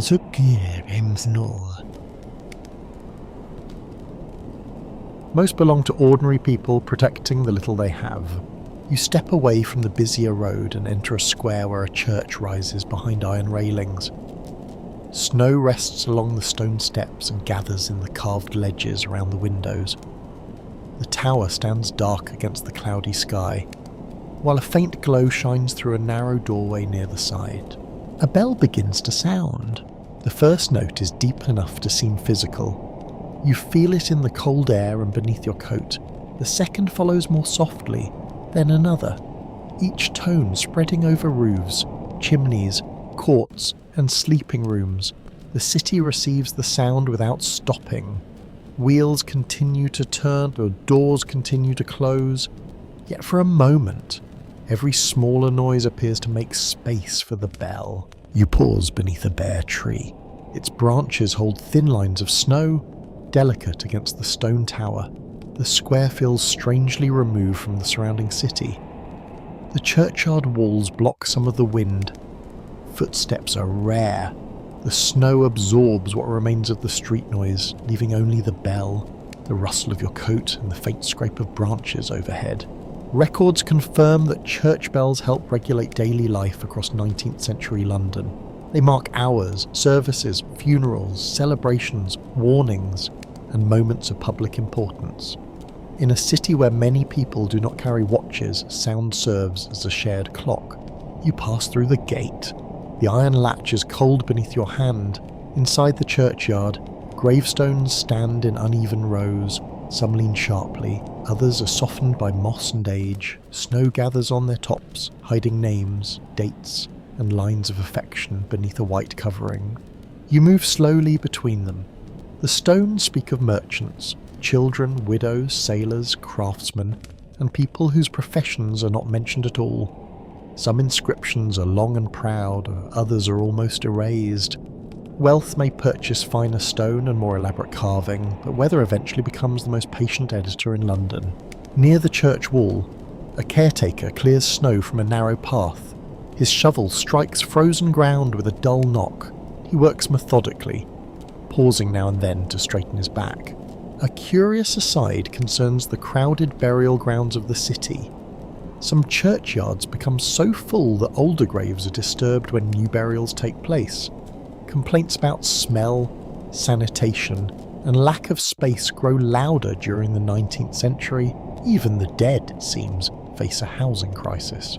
The caretaker glances toward the gravestones as though they are familiar neighbours. You approach the open side door. Warm air meets you, carrying the scent of wax, damp stone, old wood, and extinguished candles. The church interior is dim. Only a few lamps burn. Their light touches pillars, pews, hymn books, and the polished edge of a rail. A woman sits alone near the front. Her hands are folded. Her head is lowered. You cannot tell whether she is praying, resting, grieving, or simply avoiding the cold. Churches serve many purposes after dark. They offer worship, shelter, silence, community, and sometimes a place where sorrow can exist without explanation. A verger moves quietly along the aisle, checking doors and candles. His shoes make small sounds against the floor. He does not disturb the woman. You sit in a wooden pew. The surface is smooth where generations of hands have rested. The back is straight and unforgiving. Comfort is apparently not considered essential to devotion. The stillness changes your breathing.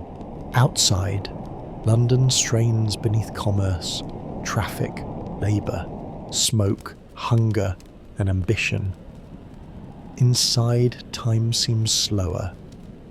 The thick walls hold the cold, but they also hold silence. Every small movement becomes clear. A candle gives a faint crack. Fabric rustles. Someone coughs near the entrance. Scholars remain divided over how deeply ordinary Londoners experience religion in daily life, since church attendance, private belief, custom, charity, fear, and social expectation do not always point in the same direction. A person may attend regularly without strong faith, or rarely attend while carrying deep belief.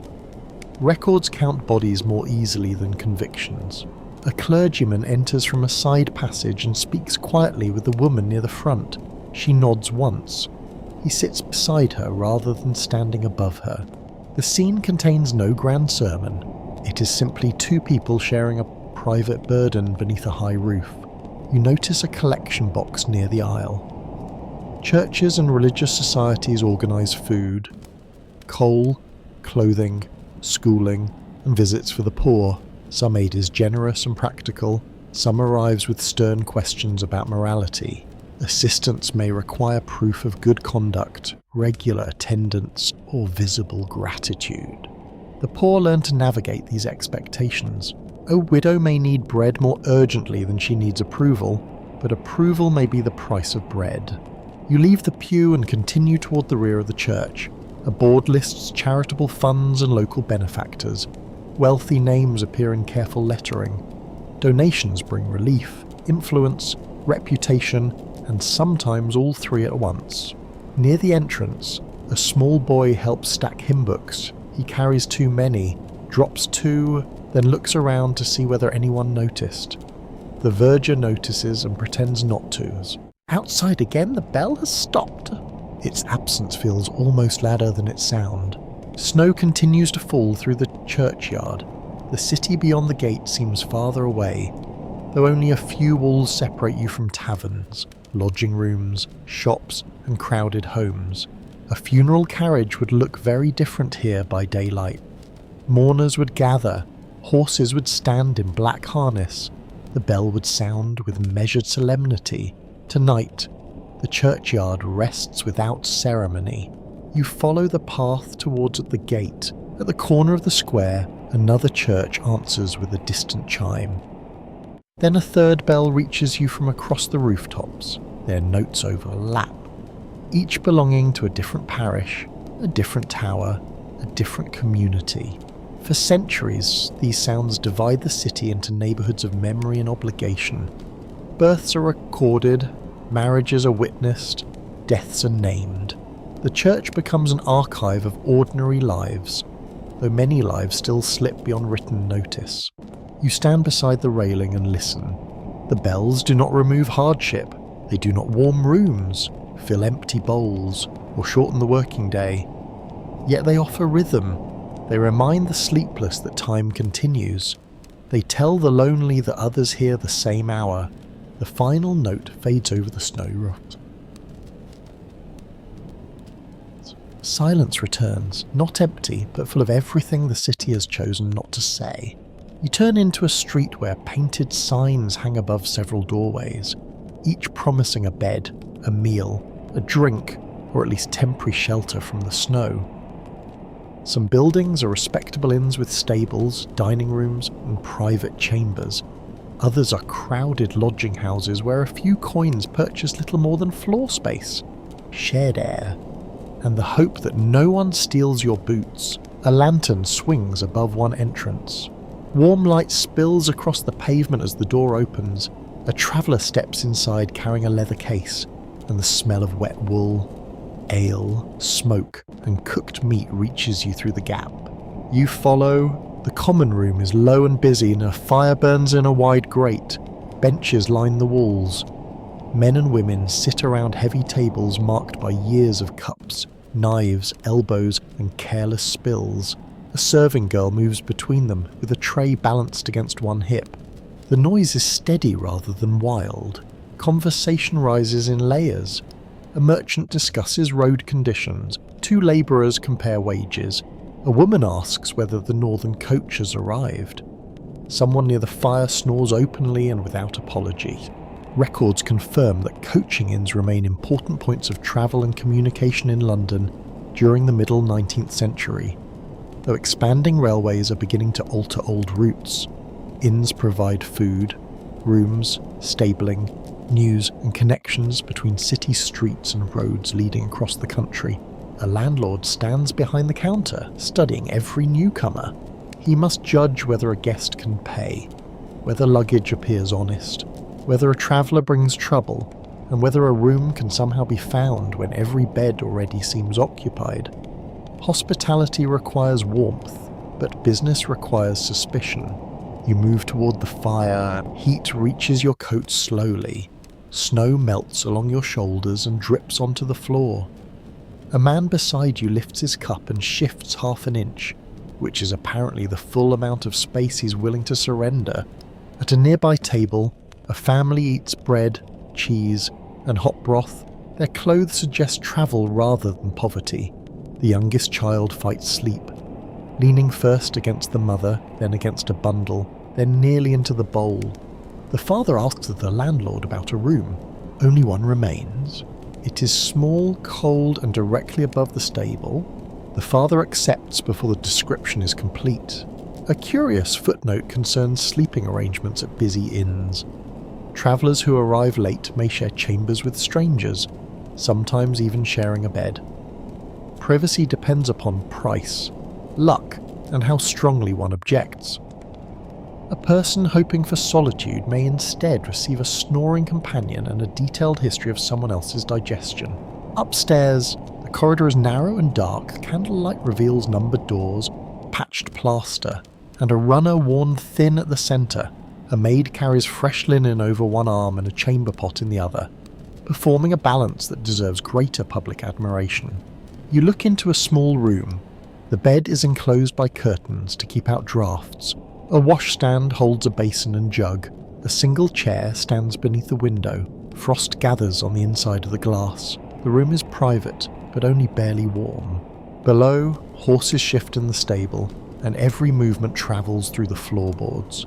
The inn may seem uncomfortable to a wealthy traveller, yet it offers security, food, and shelter. These are valuable promises on a snowy night.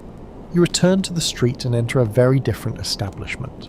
The doorway leads to a common lodging house crowded with people who have little money and fewer choices. The keeper collects payment at a small desk. Beds stand close together in long rooms. Some are wooden frames with thin mattresses, others are simple pallets. The air is thick with damp clothing, unwashed bodies, cheap tobacco, and weak fire smoke. Men sit with bundles beneath their feet. A woman holds a sleeping child under her shawl. An older labourer removes his shoes and checks the soles for new holes. No one speaks loudly. Exhaustion has reduced conversation to murmurs. Scholars continue to disagree about whether lodging houses should be viewed mainly as dangerous places or as essential forms of cheap shelter. Since both descriptions can be true, theft, disease, exploitation, and violence occur within them. So do friendship, shared information, mutual aid, and the simple mercy of getting indoors. You pass along a row of beds. One lodger ties his boots together and loops the laces around his wrist. Another uses a folded coat as a pillow while keeping both hands on a small bag. Trust is limited where everyone owns too little to replace what disappears. A man near the fire tells a story about working on the docks. His listeners know parts of it are exaggerated, but they allow him the pleasure. He describes a wave so high that it nearly reached a warehouse roof, which would require either extraordinary weather or a warehouse built underground. No one challenges him. Stories warm a room without using coal near the back wall. A young worker studies a scrap of paper containing an address. He has arrived in London seeking employment. The city is larger than he expected. The snow has delayed him. Tomorrow he must find the workshop, speak to a foreman, and hope the promised position still exists. Tonight he is paid for half a bed. The other half belongs to a stranger who has not yet arrived. A lodging keeper carries a candle between the rows, checking that no one cooks near the bedding and no flame stands too close to cloth. Fire is a constant fear. Crowded wooden buildings can burn quickly, especially where candles, pipes, and careless sleepers share limited space. Oddly enough, some lodging houses offer beds at different prices according to their condition. A person with fewer coins may receive a rope support instead of a proper mattress, or a place on the floor near the hearth. Comfort is sold in narrow measurements. In a smaller room, several women sit together mending clothes. One shares news of a laundry seeking extra hands, another mentions a household that may need a temporary maid. Lodging houses act as informal exchanges for work, warnings, rumours, and opportunity. Information travels faster than official notices. A newcomer learns which employer pays fairly, which landlord cheats, which street should be avoided, and where bread costs less. Survival depends not only upon strength but upon knowledge gathered from strangers. The woman with the child settles onto a narrow bed. She removes the child's wet shoes and wraps small feet in a dry corner of her skirt. The child barely wakes. A stranger nearby offers part of a blanket. The woman accepts with a nod. Nothing is said about repayment. You leave the sleeping room and step back into the cold. The inns and lodging houses stand behind you, each holding a different collection of travellers, workers, servants, widows, merchants, and wanderers. Some sleep behind locked private doors. Others rest within reach of strangers. For one night, all of them have found a roof beneath the falling snow. You walk through streets where windows darken one by one, each extinguished light marking another household surrendering to sleep.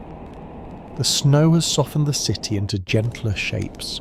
Roofs appear smooth, railings lose their sharpness, chimneys rise like shadow towers above a pale and silent world. Yet London does not sleep in a single way. Behind one upper window, a family settles into a narrow room where 2 beds hold 6 people. Coats lie across the blankets for extra warmth. A candle burns near the wall while a mother checks the youngest child for fever.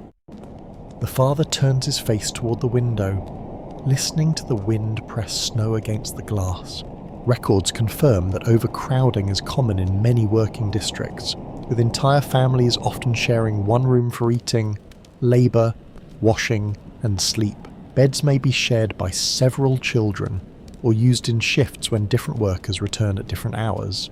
You stand quietly near the doorway. The family speaks in whispers. Every movement risks waking someone. A wooden frame creaks. A child rolls toward the warmer centre of the mattress.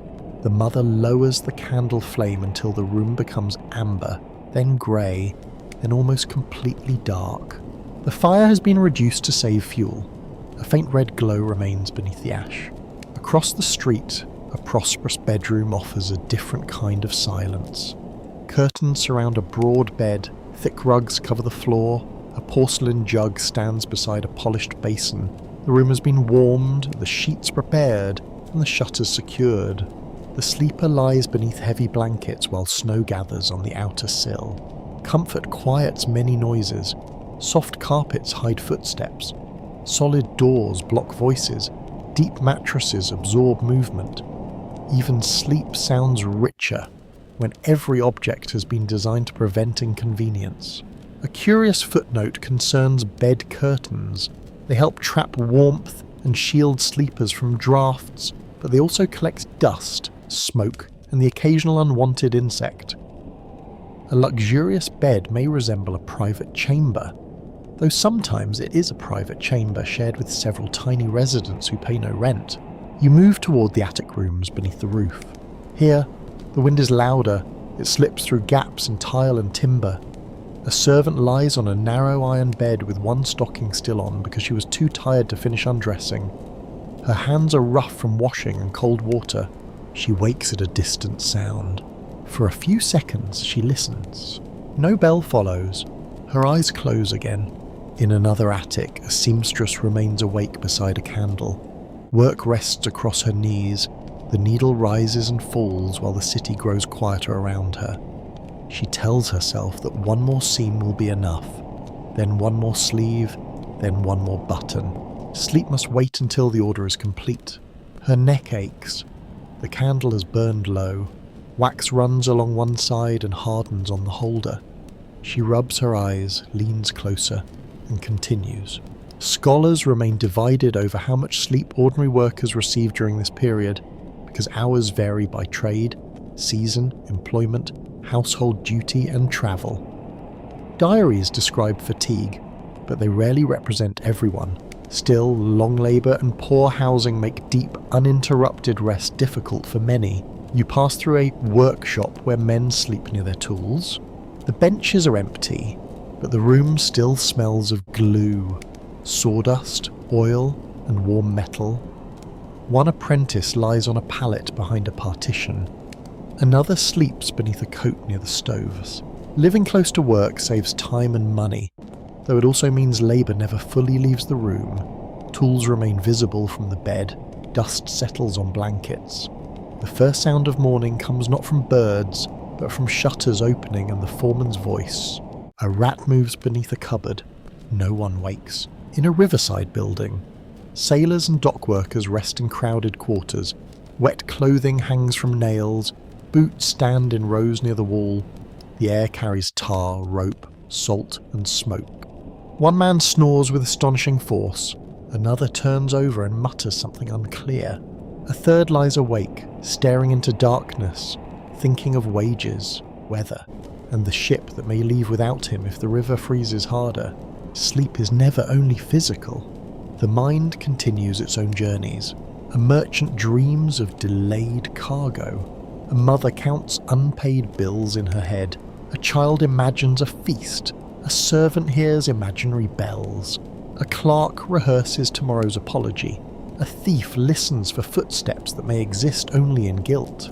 You enter a room where a sick man lies beneath several blankets. His breathing is shallow. A chair has been placed beside the bed, and his sister sits there with a cup of water. She watches his chest rise, then fall, then rise again. Illness changes the meaning of night. Hours stretch. Every cough becomes important. Every silence becomes frightening. The snow outside appears calm, but the room contains no peace.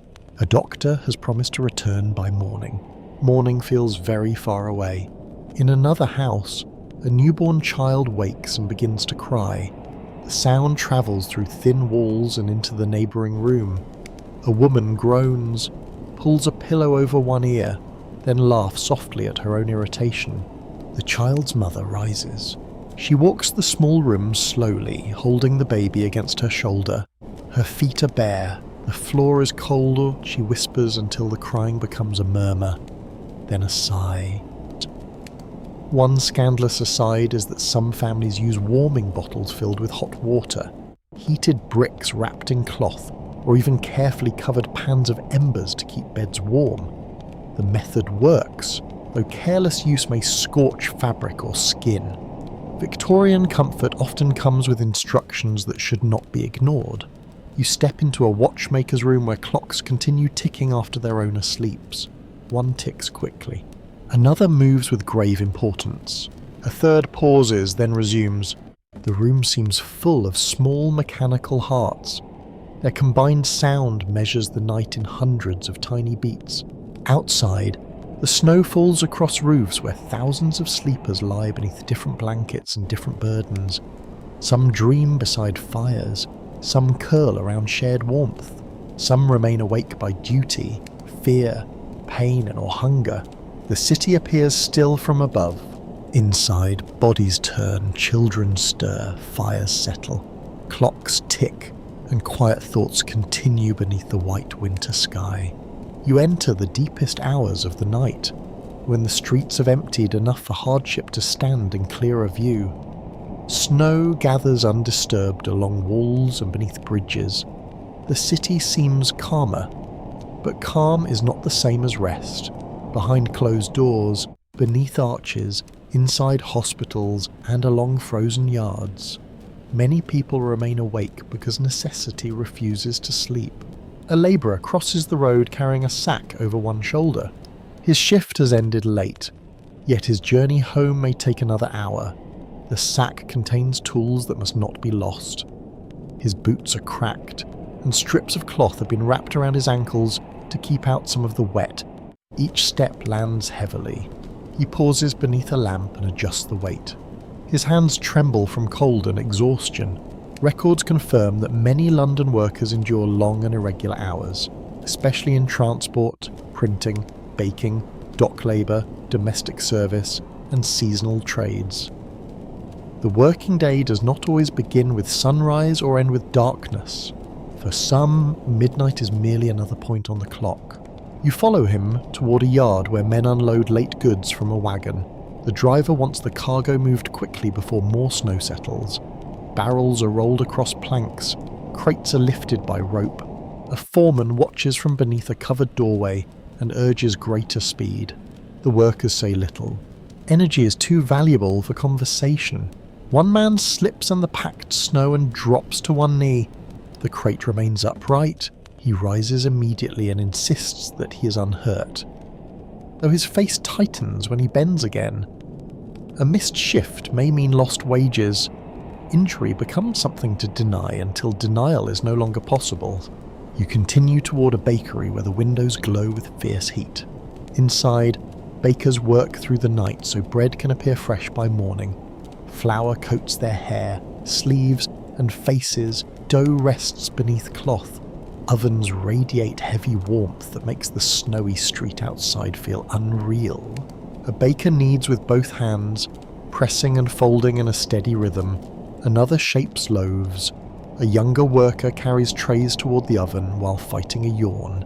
Oddly enough, bakers sometimes sleep in brief intervals near the warmest part of the workplace, waking when dough has risen or an oven is ready.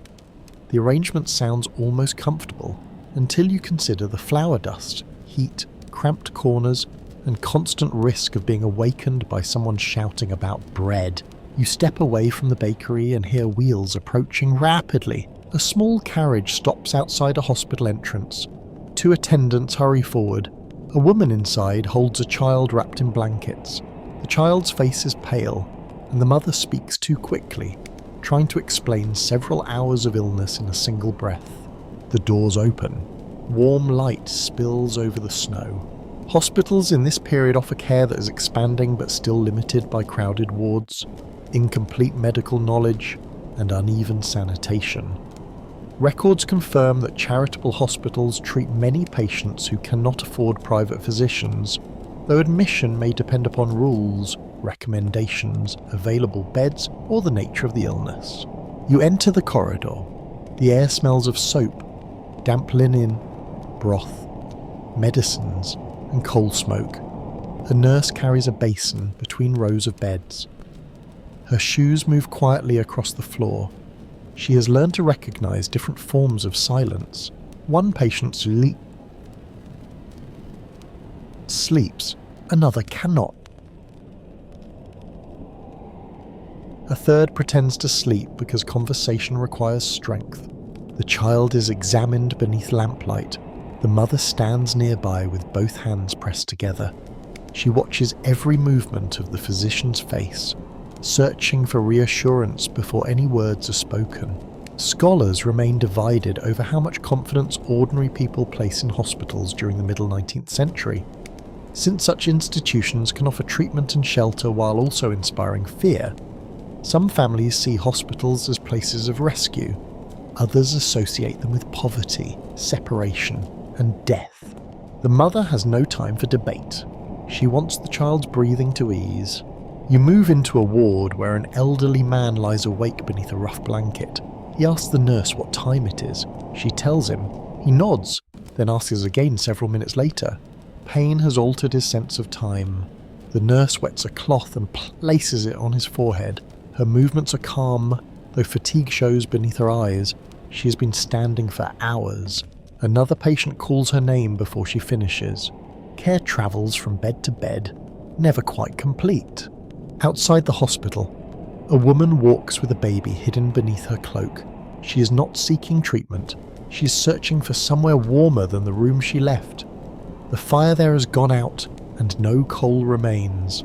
She approaches a night shelter. The entrance is crowded. A keeper explains that nearly every place is taken. The woman does not argue. She simply stands still, as though movement might use the last of her strength. Another resident shifts aside and offers space near the wall. The place is narrow, but narrow space can still save a life. You enter a bare room where several people sit upright because there are not enough beds. Blankets are shared, wet shoes line the floor. The air is close, yet no one complains about warmth. A man near the door has not eaten since morning. He keeps one hand over his stomach and watches a pot being carried across the room.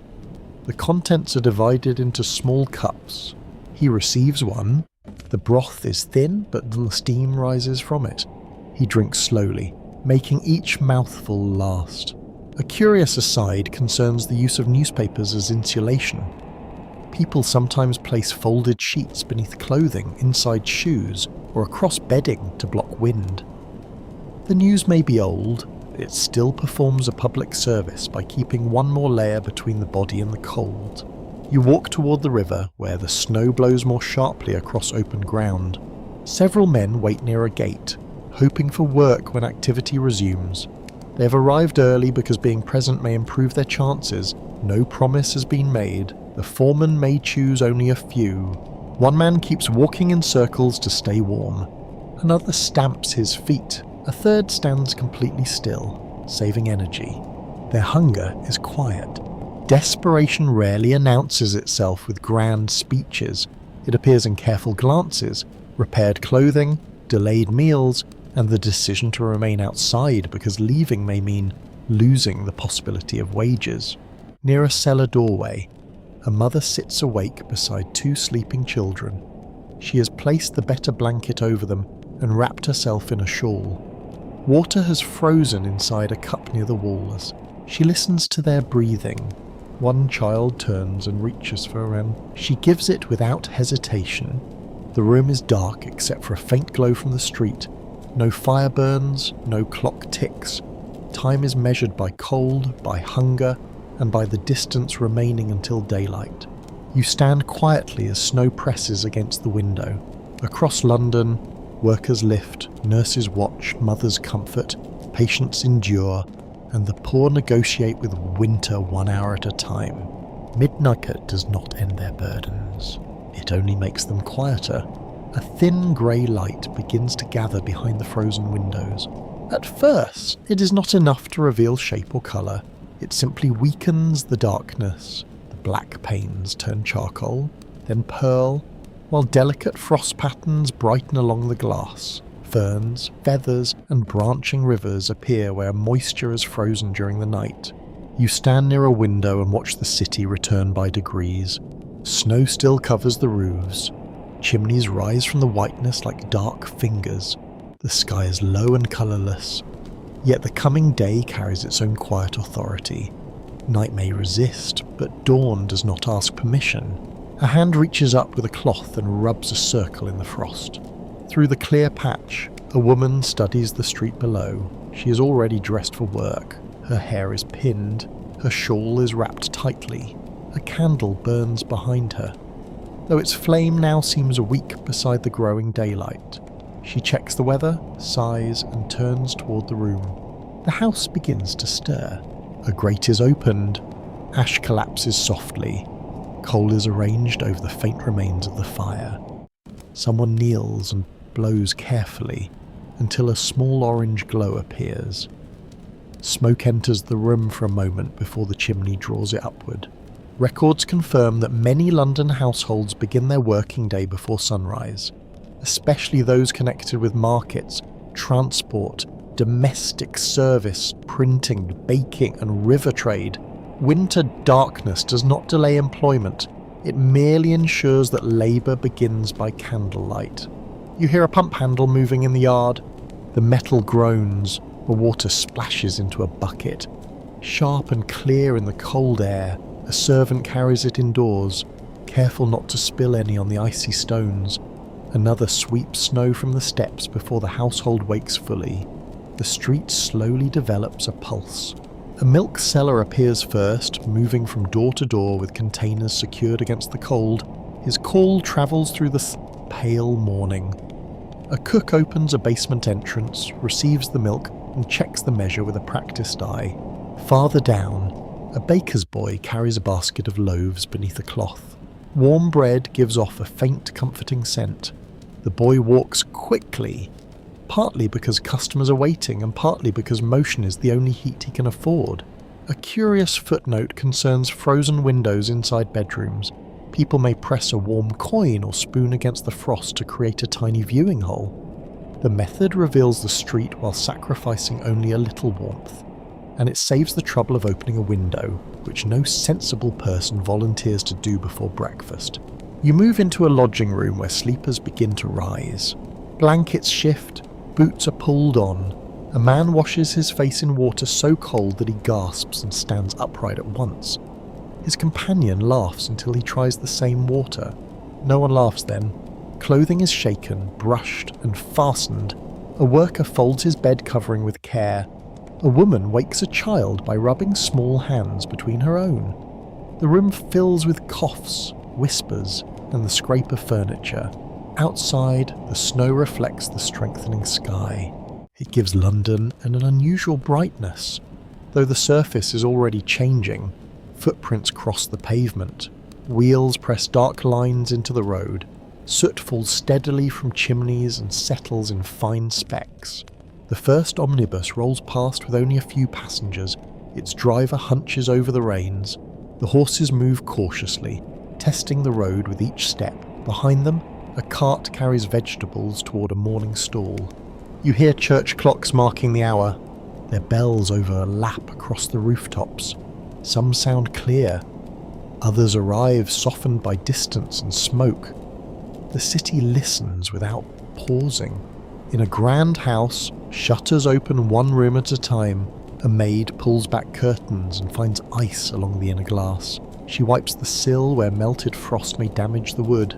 Then she carries hot water toward a bedroom where someone expects morning comfort to appear naturally. In a poor room nearby, there are no shutters to open. Her family wakes because cold has made sleep impossible. The father examines the empty coal scuttle. The mother cuts yesterday's bread into thin pieces and warms them near the weak fire. Morning reveals what darkness concealed. It shows cracks in walls, damp bedding, swollen faces, tired eyes, and worn shoes waiting beside doors.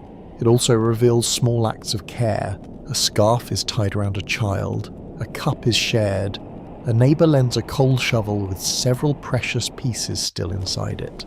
Scholars disagree over whether winter mornings in industrial London were more difficult because of cold itself, or because cold intensified every existing problem, including poor housing, low wages, illness, fuel costs, and overcrowding. The distinction may matter in reports. It matters less to the person trying to dress beside a dead fire. You pass a printing office where the press is already moving. Paper snaps into place. Ink stains the hands of workers. News from Parliament, the courts, foreign ports, and local streets will soon circulate through the city. Readers will unfold pages over breakfast and learn about events they did not witness. The printers have been awake for hours. Near a stable, grooms lead horses into the yard. Snow is brushed from harness equipment. Hooves are checked for ice. A driver drinks something hot from a tin cup and studies the sky as though negotiating with it. A market porter crosses the road carrying an empty basket toward the day's first labour. His shoulders are bent from habit. He nods to another man passing in the opposite direction. Neither stops. The city gathers speed. Doors open, bolts slide back, shutters lift, shopkeepers sweep thresholds, fires are fed, carts arrive, bells ring for servants, and children are called from to beds. The snow, so smooth during the deepest night, now records every movement. Boot marks overlap, hoof prints deepen, ash is scattered for grip, dirty water stains the edges. You watch sunlight attempt to break through the cloud. It does not succeed entirely. A pale brightness spreads instead, enough to show the full reach of London. Roof after roof continues into the distance. Towers rise through smoke. The river catches a dull silver light. No single moment announces that morning has arrived. The city simply becomes visible again.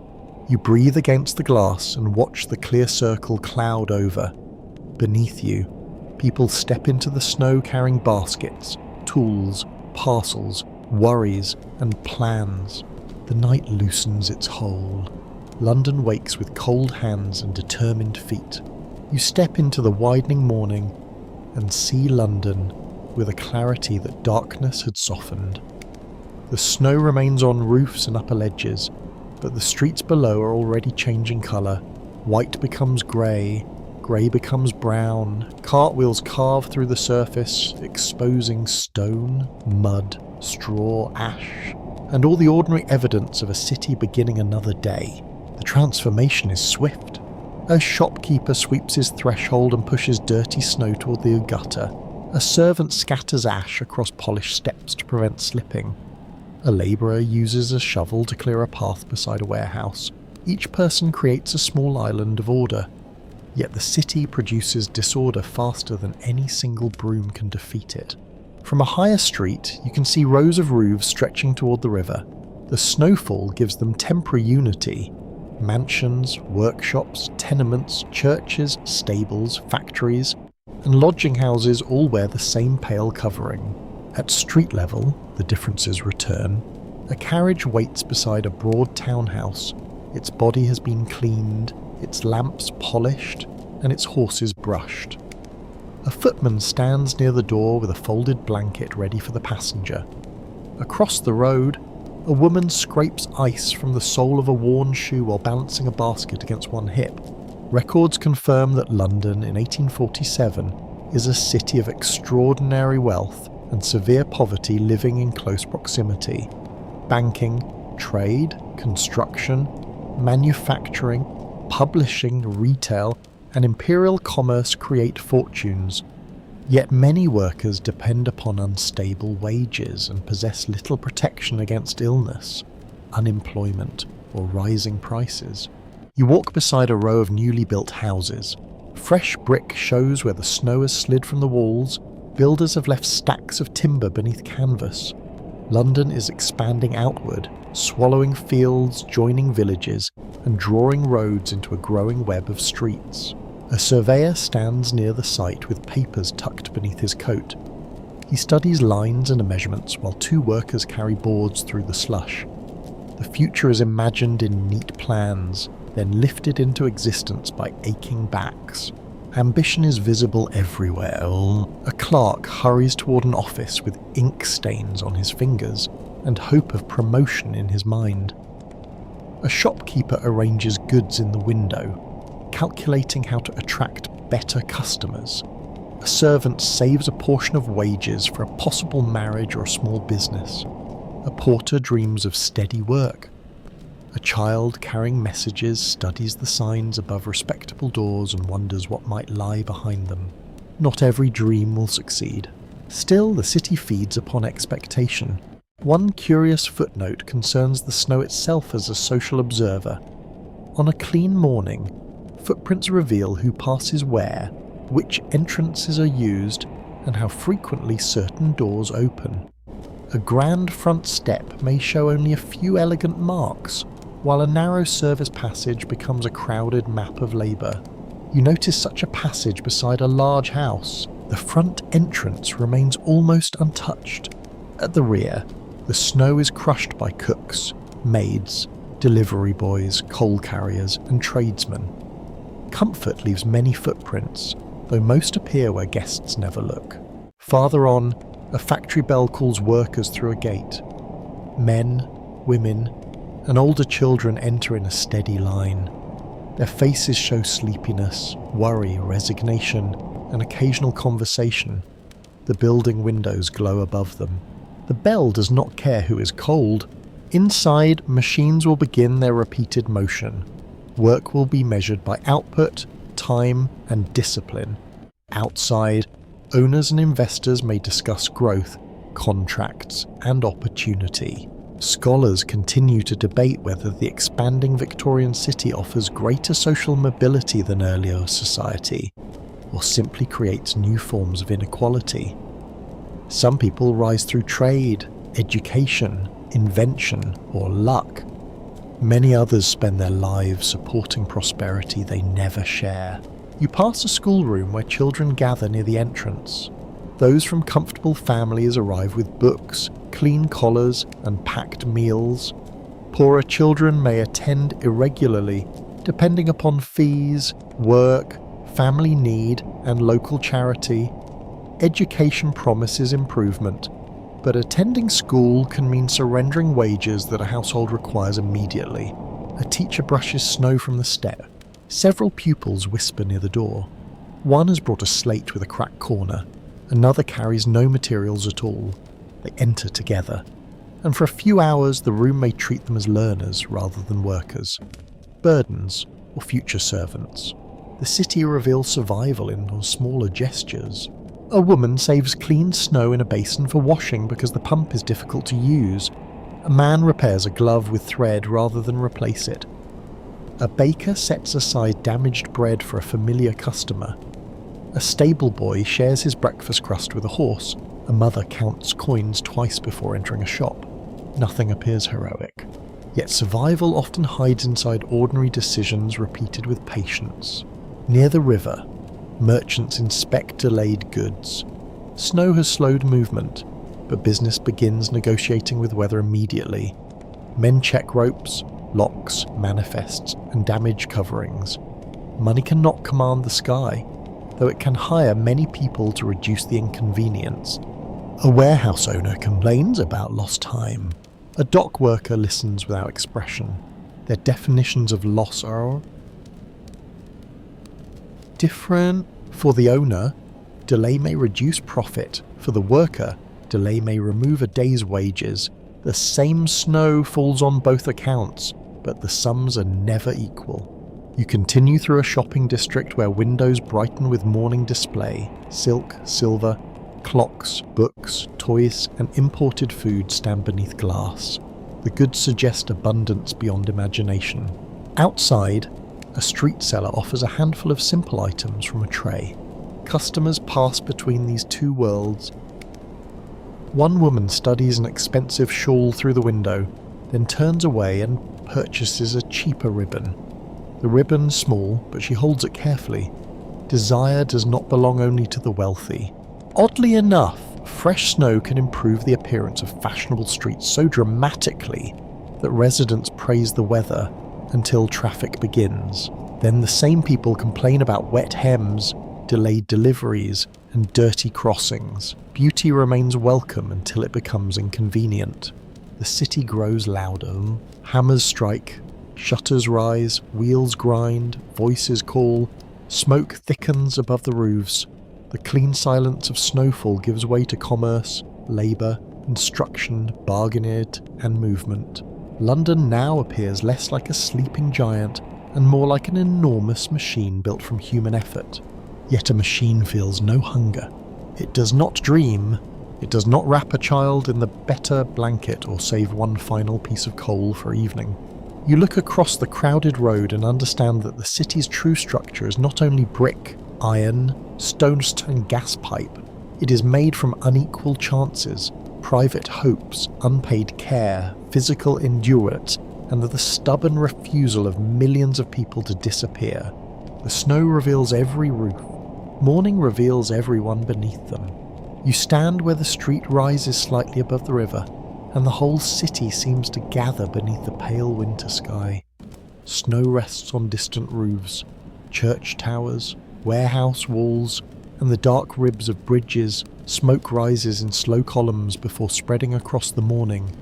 Bells sound from different directions, softened by cold air and distance.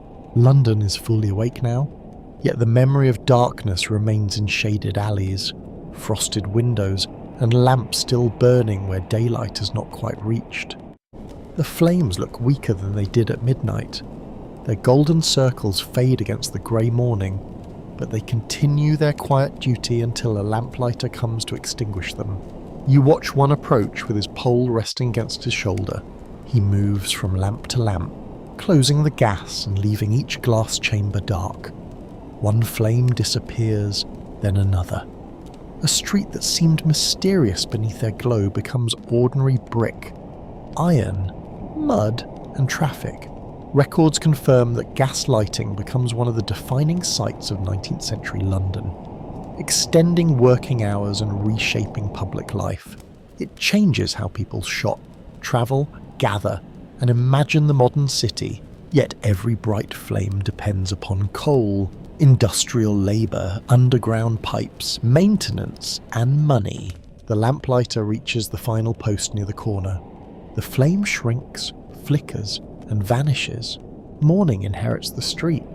A newspaper seller takes his place nearby, calling out the day's reports. Pedestrians slow to purchase copies. Their attention turns toward politic, trade, court cases, foreign events, and public scandal. The night they have personally endured receives no headliners. No column describes the servant whose feet ache inside attic shoes. No reporter records the mother who kept her child warm beneath a shared shawl. No public announcement praises the baker shaping bread while most households slept. History often preserves laws, speeches, buildings, inventions, and famous names. Daily endurance leaves quieter traces. It survives in wage books, hospital registers, household accounts, court testimony, letters, objects, and memories passed through the families. Scholars remain divided over how closely surviving records represent ordinary Londoners, because the poorest people often leave the fewest written accounts of their own lives. Officials describe them, employers count them, reformers investigate them, novelists imagine them. Their personal voices appear less often, sometimes only when hardship brings them into a courtroom, hospital, workhouse, or charity office. You look at the passing crowd and wonder how many stories vanish completely. A young woman crosses the road carrying sewing, wrapped in cloth. A stable hand leads a horse towards a yard. A clerk protects fresh papers beneath his coat. A child delivers bread to a basement kitchen.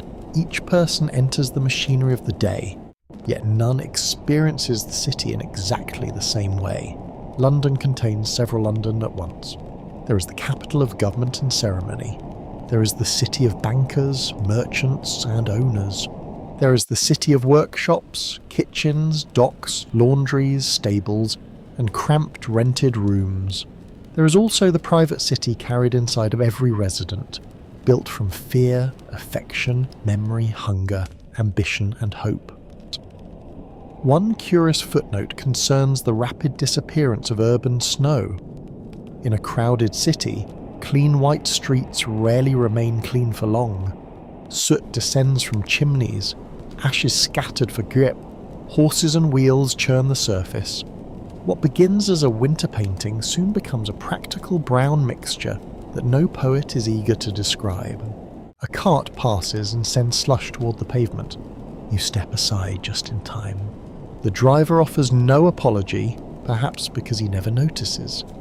London provides many opportunities for reflection, but standing too close to a wheel is not one of them. Along the river, workers prepare boats and inspect ropes stiffened by cold. The water moves darkly between snowy banks.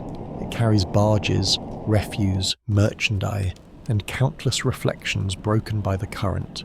The river is older than the streets around it. It has watched settlements grow into a capital. Wooden crossings become stone bridges, and fields disappear beneath houses. In 1847 it remains both lifeline and sewer, source of wealth and source of disease. Debate continues over whether Victorians fully understood the relationship between foul water and illness at this moment. Many recognise that filth, smell, and disease are connected, but explanations differ. Some blame corrupted air, others suspect contaminated water. The great sanitary transformations of London are gathering force, though the city still has painful lessons ahead. You walk toward a bridge and place one hand upon the cold stone. Below, a boatman guides a small craft through the grey current. Above, gulls circle and call, warehouses line the banks, their doors opening to another day of trades. The snow gives the scene dignity. Reality supplies the cell. A gentleman pauses near you and checks a pocket watch. He seems displeased with time itself. Then he enters a waiting cab and disappears into traffic. Nearby, a woman selling hot drinks pours a cup for a road worker. Steam rises between them. The worker pays with a coin, takes one careful sip, and closes his eyes. That moment may be the true heart of the city, not the towers, not the palaces, not the grand avenues. A warm cup held in cold hands. You continue across the bridge while London spreads in every direction. The city is magnificent, cruel, inventive, exhausting, beautiful, and deeply human. Its wealth rises beside its suffering. Its progress depends upon labour that often remains hidden. Its nights reveal vulnerability. while its mornings demand courage without ceremony. For a moment, snow makes the city appear still enough to understand. Then carts move, bells ring, doors open, smoke thickens, and millions of separate lives carry London onward. Your own pace becomes slower. The sounds soften in your mind. You allow the river, rooftops, fading lamps, and pale winter sky to settle into one final image. Nothing here is simple. Even beauty has soot along its edges. Even hardship contains laughter, generosity, pride, and stubborn warmth. The city recedes gently. The snowy streets grow quiet again, not because London has stopped, but because your attention is drifting away from it. You leave its voices where they belong, among the bells and wheels, the kitchens and attics, the river mist and frozen glass. Now let your breathing slow. Let the last lamp fade. Let the snow fall without hurry. As this winter city grows softer in your thoughts, remember the people whose quiet lives gave warmth and movement to every street. Perhaps one image remains with you: a glowing lamp, a shared blanket, a child laughing in the snow, or a tired worker holding something warm. Tell us in the comments which moment stayed closest to your heart, and share where you listened from tonight. Your thoughts help this community of history lovers feel connected across distance and time. When you are ready for another gentle journey, choose the next story on the channel and allow a different age to open around you. There will be new streets to wander, new voices to hear, and new lives waiting patiently in the past. For now, let London fade beneath fresh snow.